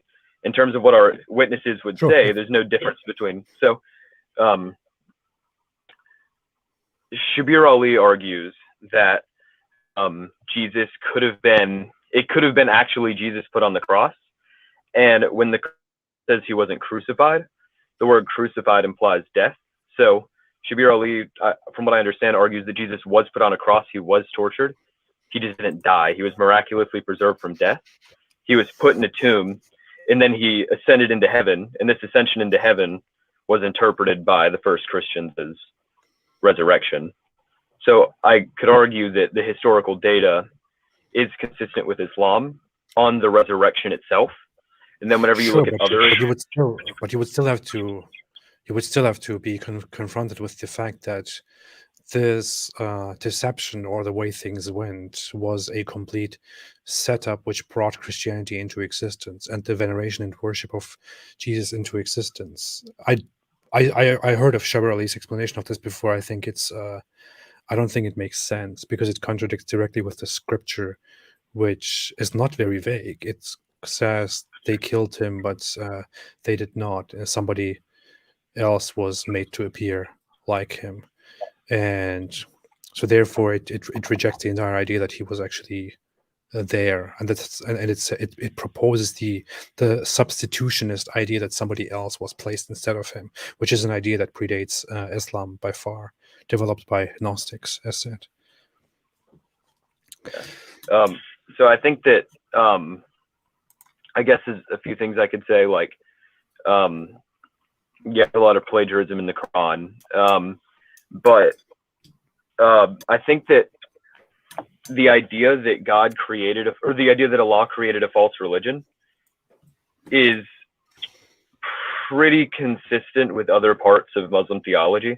Like if you read Tafsir ibn Kathir's passage on Surah 2 verse 2, where it says something along the lines of like the Quran is a perfect guidance for the believers or something like that. His Tafsir on this verse says that the Quran is a perfect guidance for the believers in the sense that it brings them closer to Allah and closer to knowledge. But Ibn Kathir also argues that it's a perfect guidance in the sense that it takes disbelievers astray. The Quran is supposed to make disbelievers further from the truth. And so Allah is actually wanting to harm the disbelievers. And so that's why he would create a false religion, is to harm the disbelief, sort of for the same reason that he would create a hell, I suppose. Sure, and then we have to argue, why in the world is that what Allah is? And is that really in alignment with Allah's claim that he gives you a chance and that he wants you to believe in him? And is that really consistent with the idea that you are actually responsible for the disbelief that you end up with and that you are punished for? And is that really what an all powerful, most merciful being would actually do. And there's just a lot of stuff to this. But yeah, I want to move on to the next caller. Could I ask one thing real quick? Like one more thing? Very, very, very quick. I want to move on to one more call. Yeah, okay. I do just want to say that personally, I have a friend who has dealt with a lot of ex-Muslim sort of stuff. He was raised Muslim. He is battling with it. He's still Muslim, but Islam has definitely harmed him. And some of the content that you put out and other like ex-Muslims and things of that nature has genuinely helped him to some degree. It's a long story, but the point is that you've helped my best friend. I appreciate that. So thank you for that. I'm happy to hear that. Thank you so much. All right. Thank you. Thank you. Have a good day. Right. You too. That's nice to hear. Okay. Mango Tea said, AP, let's debate sometime on whether God exists. Remember to forgive your father. He couldn't help himself, and you shall find God. Dude, stop it. But thank you. Ricky the Pilgrim said, hi, AP. Have you ever had a chat with Lloyd de Jong? He goes into the Sharia and early history a lot. Cheers and keep up the great work. I haven't. I have seen him on Holy Humanist Nuria Khan, her channel. But yeah, I haven't really had a conversation with him before. I might. St. Miles said, gotta go and finish cooking dinner. This was a very interesting show. Stay away from Islam. Aloha. Thank you so much. I appreciate it. Thank you. It's been 2 hours. Man, I'm a beast. Frodo said, see Sahih Muslim 2644 for most scientific insight. Okay, I'm really curious what you're talking about. Sahih Muslim 2664. Which one is that? Strong believer is better and more lovable to Allah than a weak believer, and there is good in everyone. And seek help from Allah, and do not lose heart. And if anything comes to you, don't say, if I had not done that, it would not have happened so and so, but say, Allah did that, what he had ordained to do. And your if opens the gate for Satan. Is this really the hadith that you gave me? Oh, I'm looking at the wrong hadith. I'm sorry. It's 2644, not 2. Okay. When the drop of semen remains in the womb for 40 or 45 nights, the angel comes and says, my Lord, will he be good or evil? And both these things would be written. Then the angel says, my Lord, would he be male or female? And both of these things are written. And his deeds and actions, his death, his livelihood, and these are also recorded. Then his document of destinies rolled, and there is no addition to nor subtraction from it. Yeah, I brought this up in my scientific mistakes in the Koran video as an explanation to something because it was relevant. I forgot though what it was. I think it was something about embryology. But yeah, it's a hadith that proves that Islam has this idea that you are given a certain way of how things will go for you, and that's it. Joshua Bakraz said, how tall are you? I don't know. Metric 177, 5 feet and something. I still didn't get used to the whole feet thing. Feet are what I walk on, not what I measure myself with. XXWLZXX said, just watched the video about Mufti Menk. Do you personally think apostasy is rising? Yes, it is rising. Even Mufti Menk says it's rising.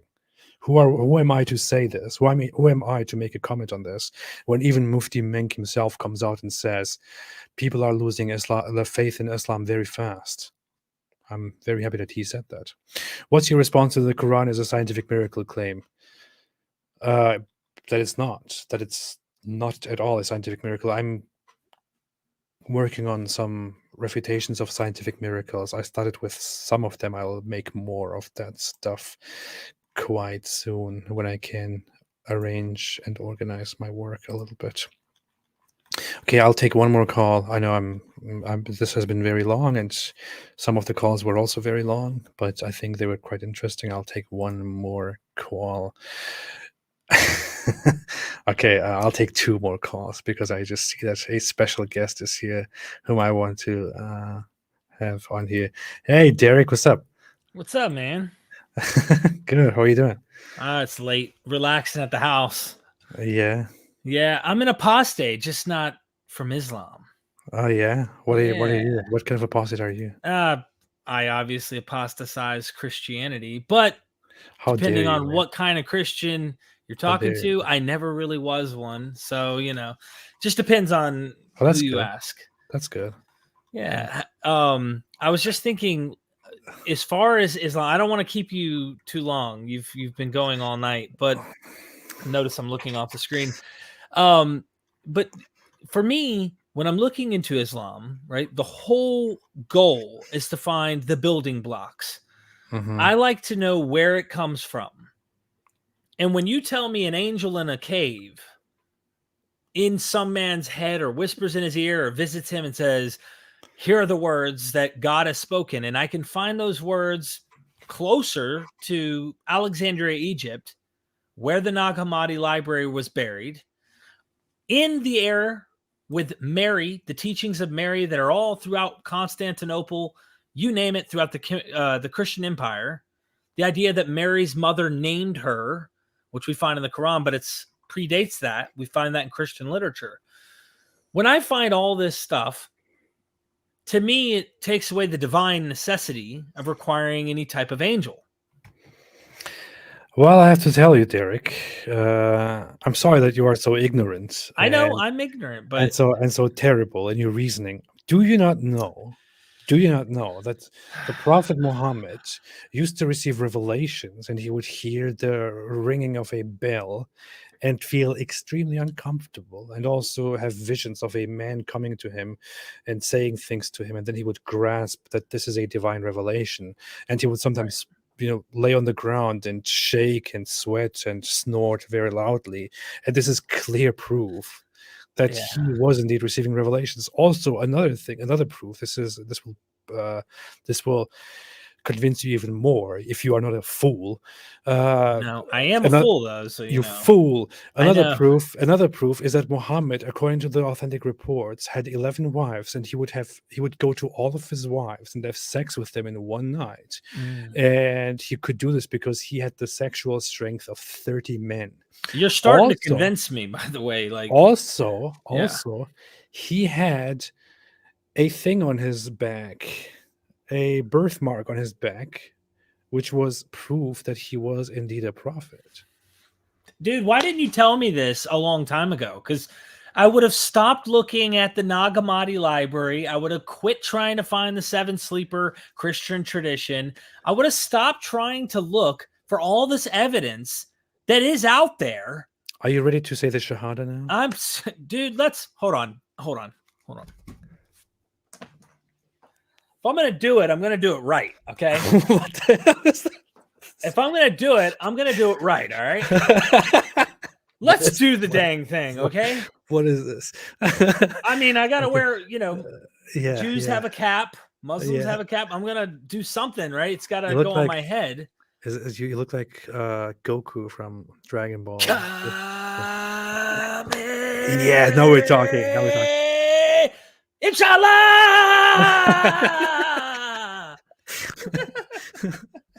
Yeah, fantastic. That was your version of the Shahada. Now Does it count, or am I making up stuff? I'll let it count. I'll let it count. Do what? I'll let it count. And let's get a vote in the audience. Okay. Am I finally halal? Am I finally clean? Am I pure? We need their vote. Yeah, let's do that. Okay, everyone, please vote if you think that was halal and that was a proper conversion to Islam. Fantastic. Yes. And I'll keep an eye out on it. Look, AP, I know you gotta get off of here.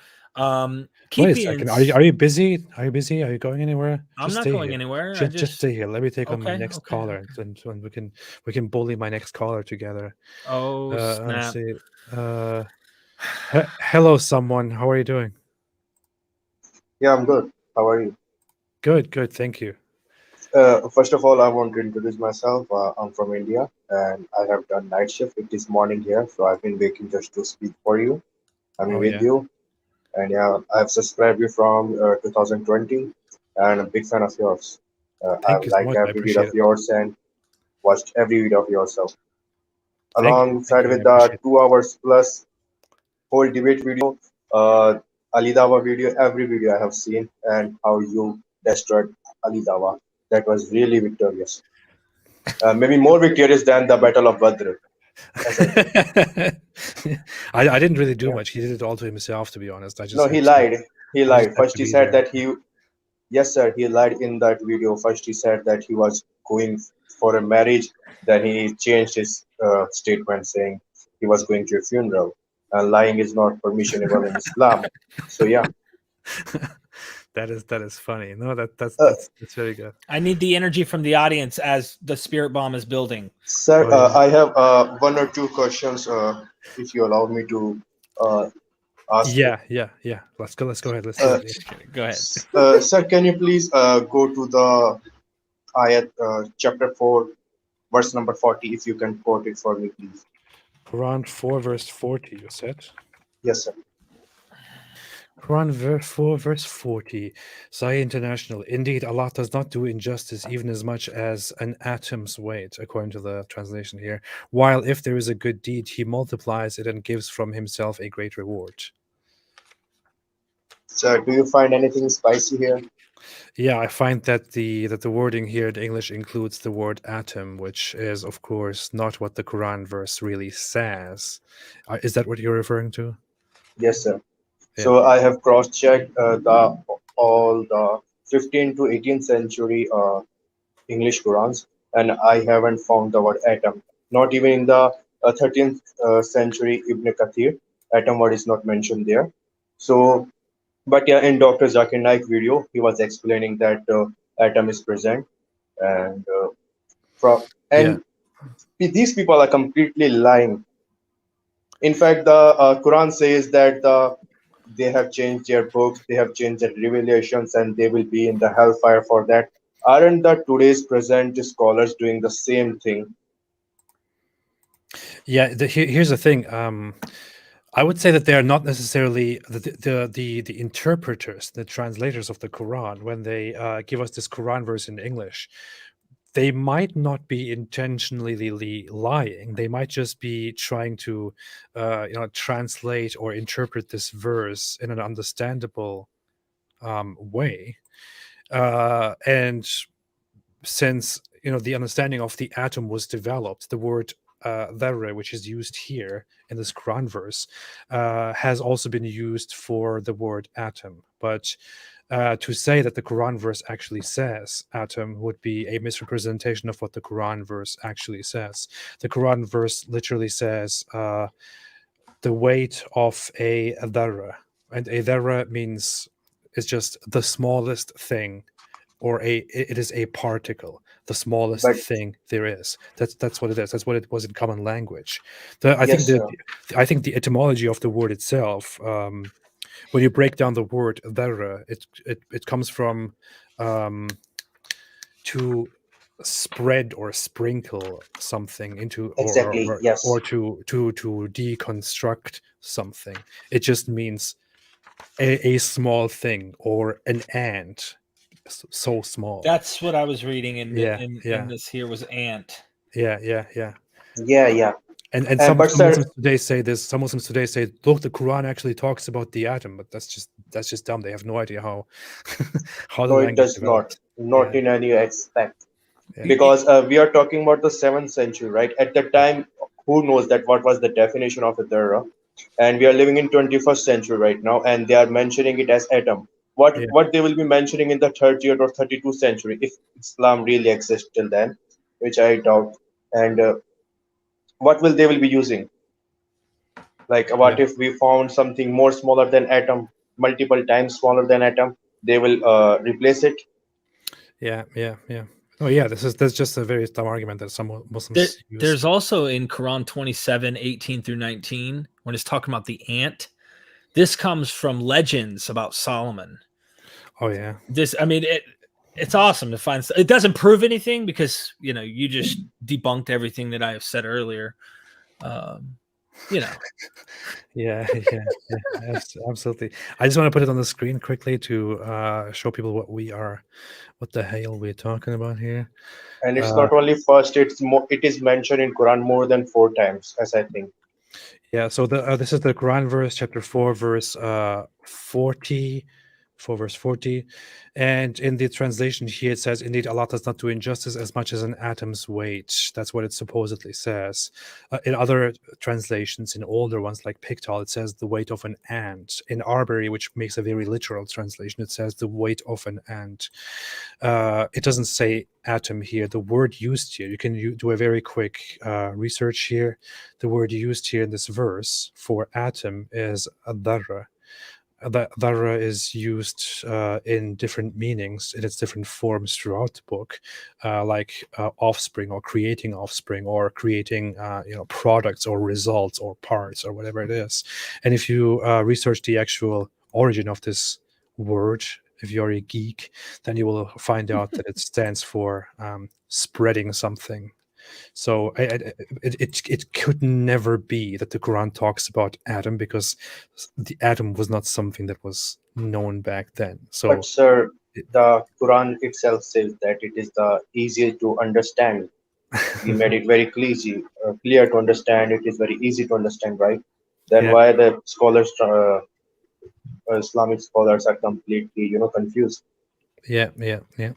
And do we have any present available source of the 6th or 7th century on which the Dharra word is mentioned, and it is also saying the same thing which the today present scholars say? Do we have any proof of it that Dharra literally means this thing? You can't. Oh, that's good. Yeah.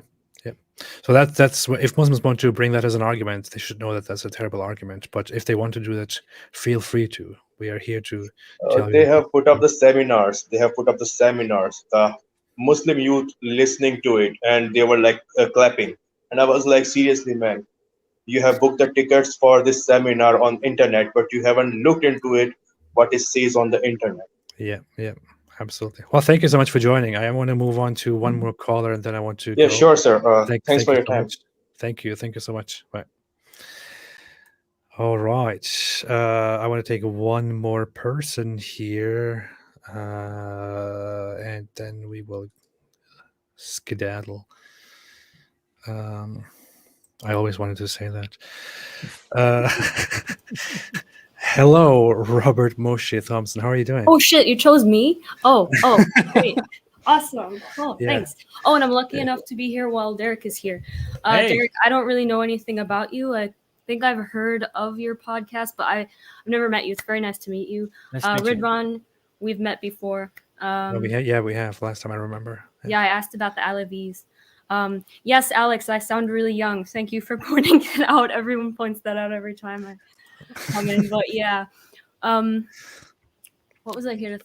But you're not actually young. We are very old, right? That's what we have established. Old. Yeah. Okay. 40s, 50s, 60s. That's good. Yeah. Good. One foot in the grave.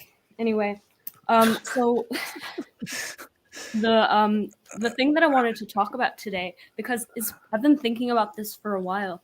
I think I have a few insights on why a lot of LGBT people defend Islam.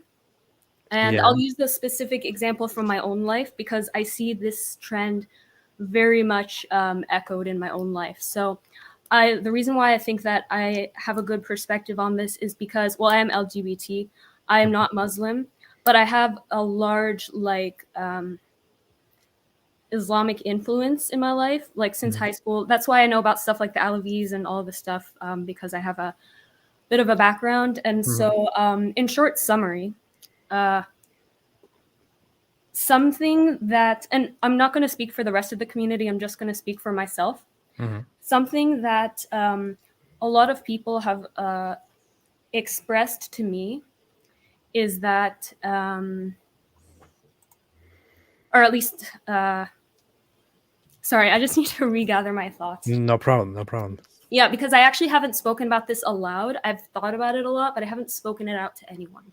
But I'll give you an example of a specific relationship that I've had with a friend of mine, which I think that it really exposes the light of the issue and why specifically, I'm going to talk about Western Muslims, why Western Muslims and LGBT people are often aligned.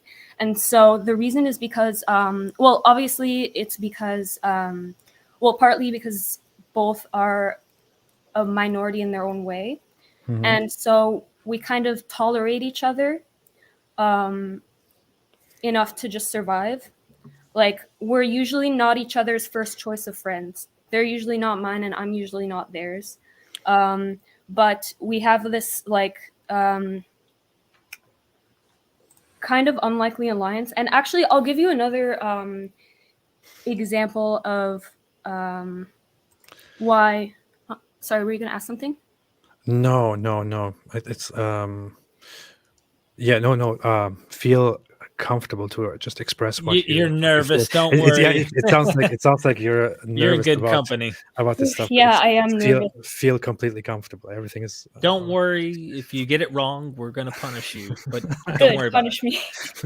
Okay. And so something that I've been told by a lot of liberal Muslims and a lot of questioning Muslims and a lot of people who are now ex-Muslim is that what they see in me is that I have the Islamic knowledge and like the willingness to tolerate Islam.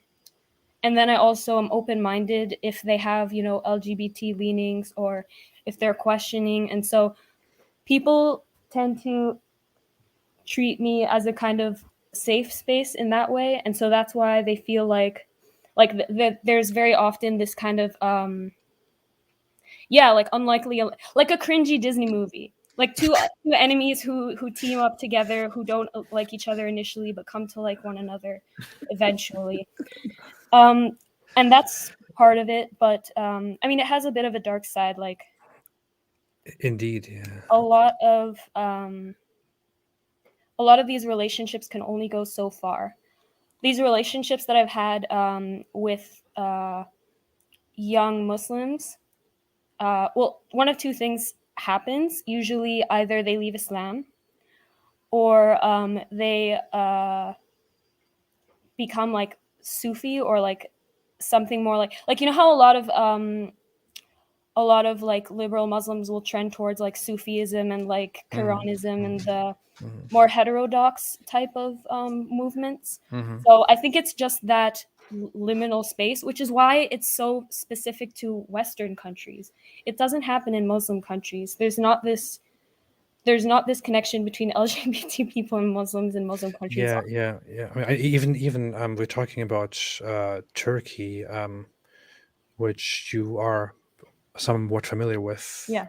As far as I understand, Mhm. in Turkey, I mean, I see the political climate in Turkey. I see how religious people comment on things in Turkey, and whereas in more left-leaning or progressive or communities that support, LGBT causes in the West, whereas in these communities you would see some, sympathy for Muslim causes, and where you would see a little bit of a cooperation, a collaboration in the West.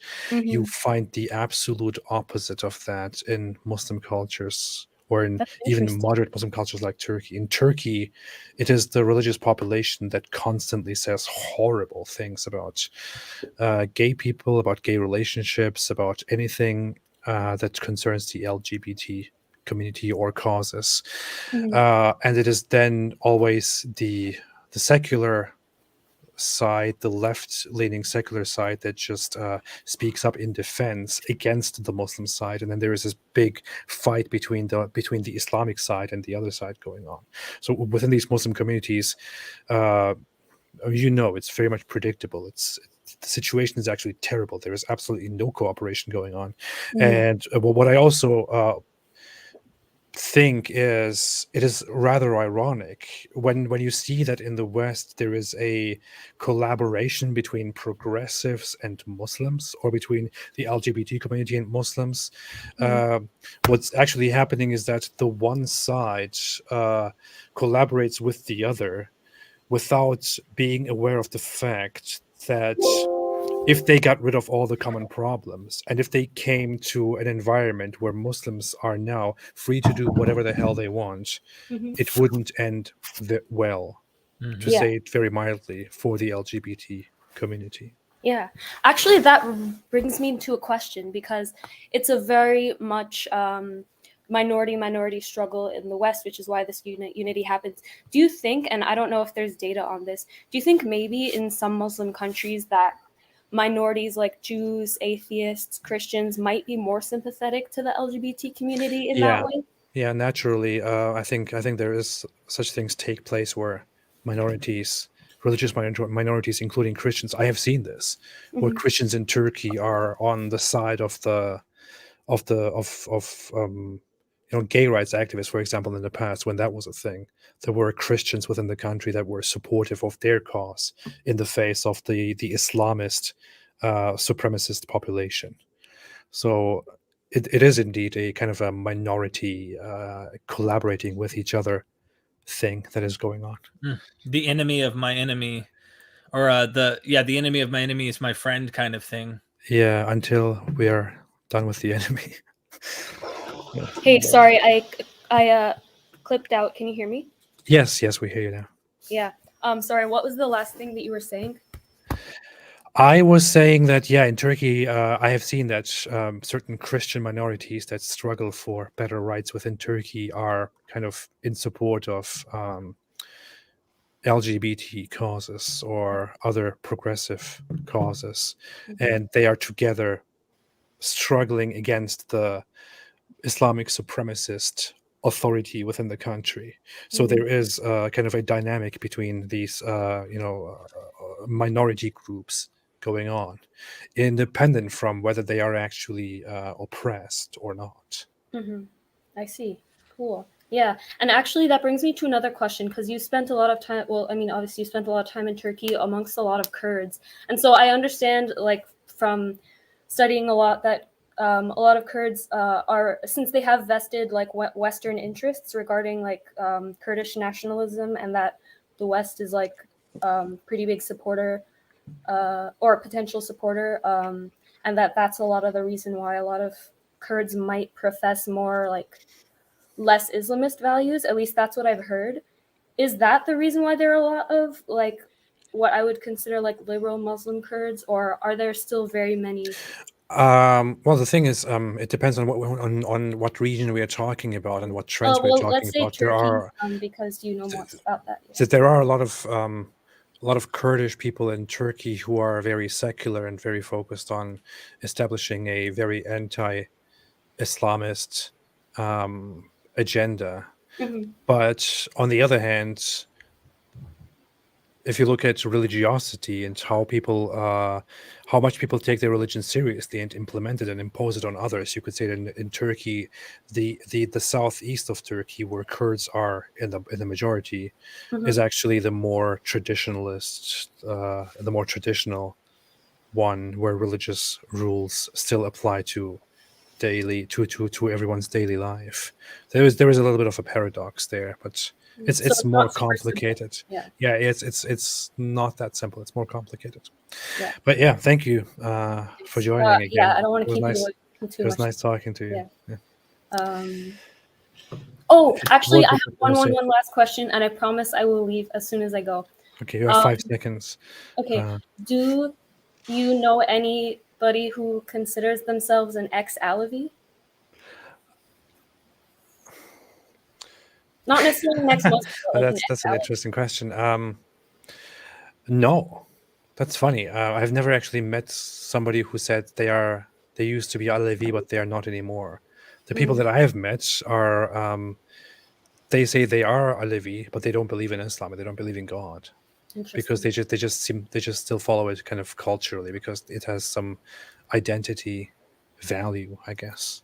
But yeah, for all those who don't know what we're talking about, Alevis are an offshoot of Shia Islam in Turkey, who have a long history, and many of them are very detached from Islamic ways of living and thinking and ruling.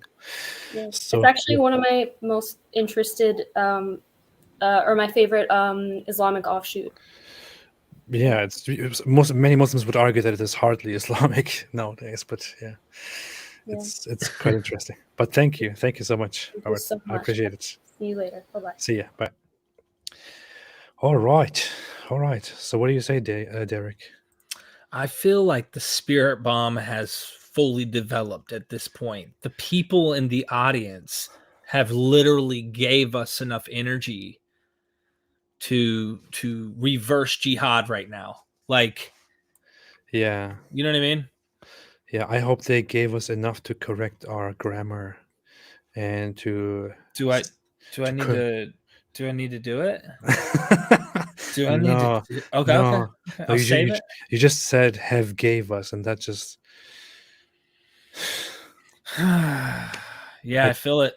I can't do that. We don't do that here. I can't live with that.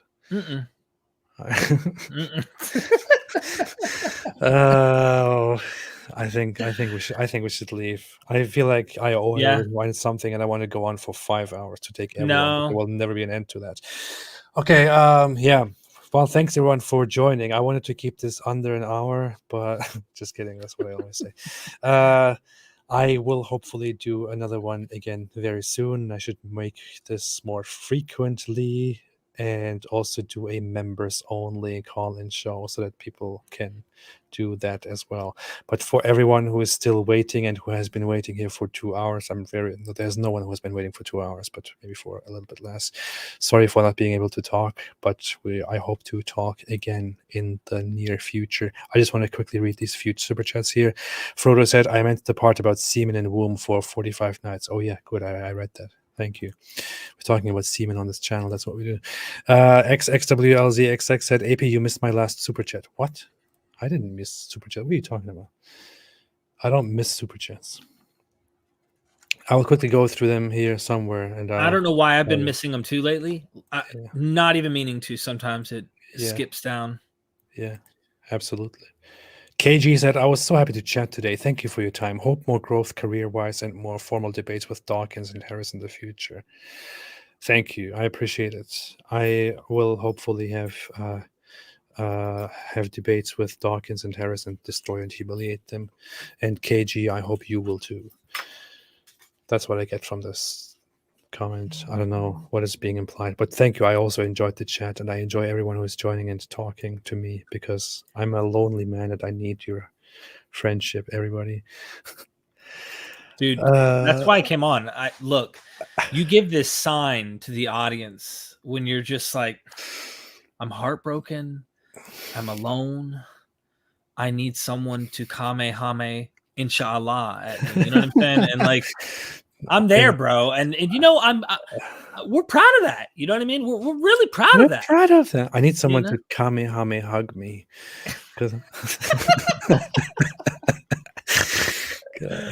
Wait a minute. There's one super chat from somebody. KG said Myth Vision is Saint Apostasio de la Lord and Savior. What? Where's this at?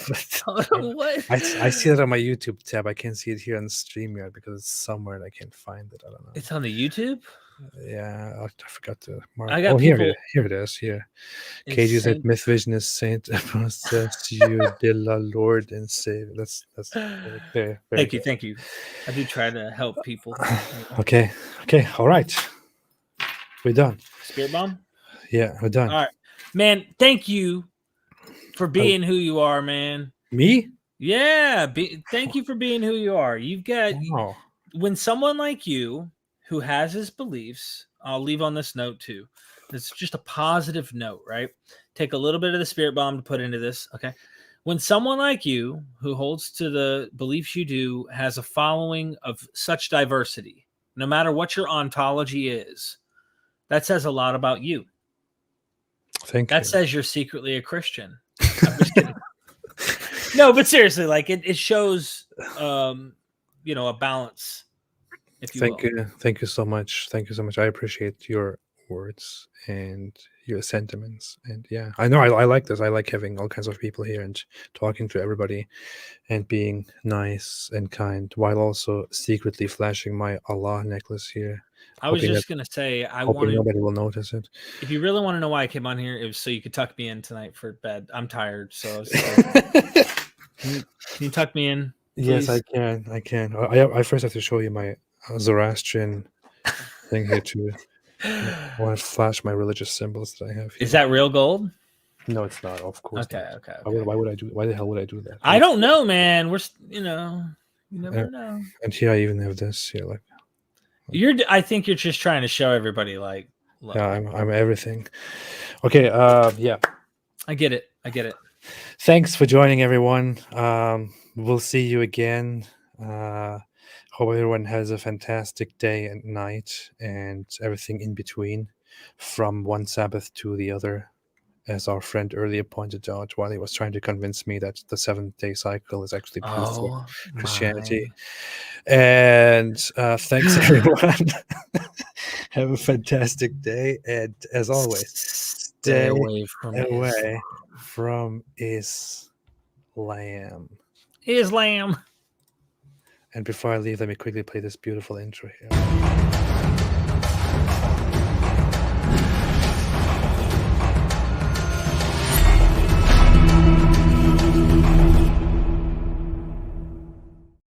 Stay away from Islam.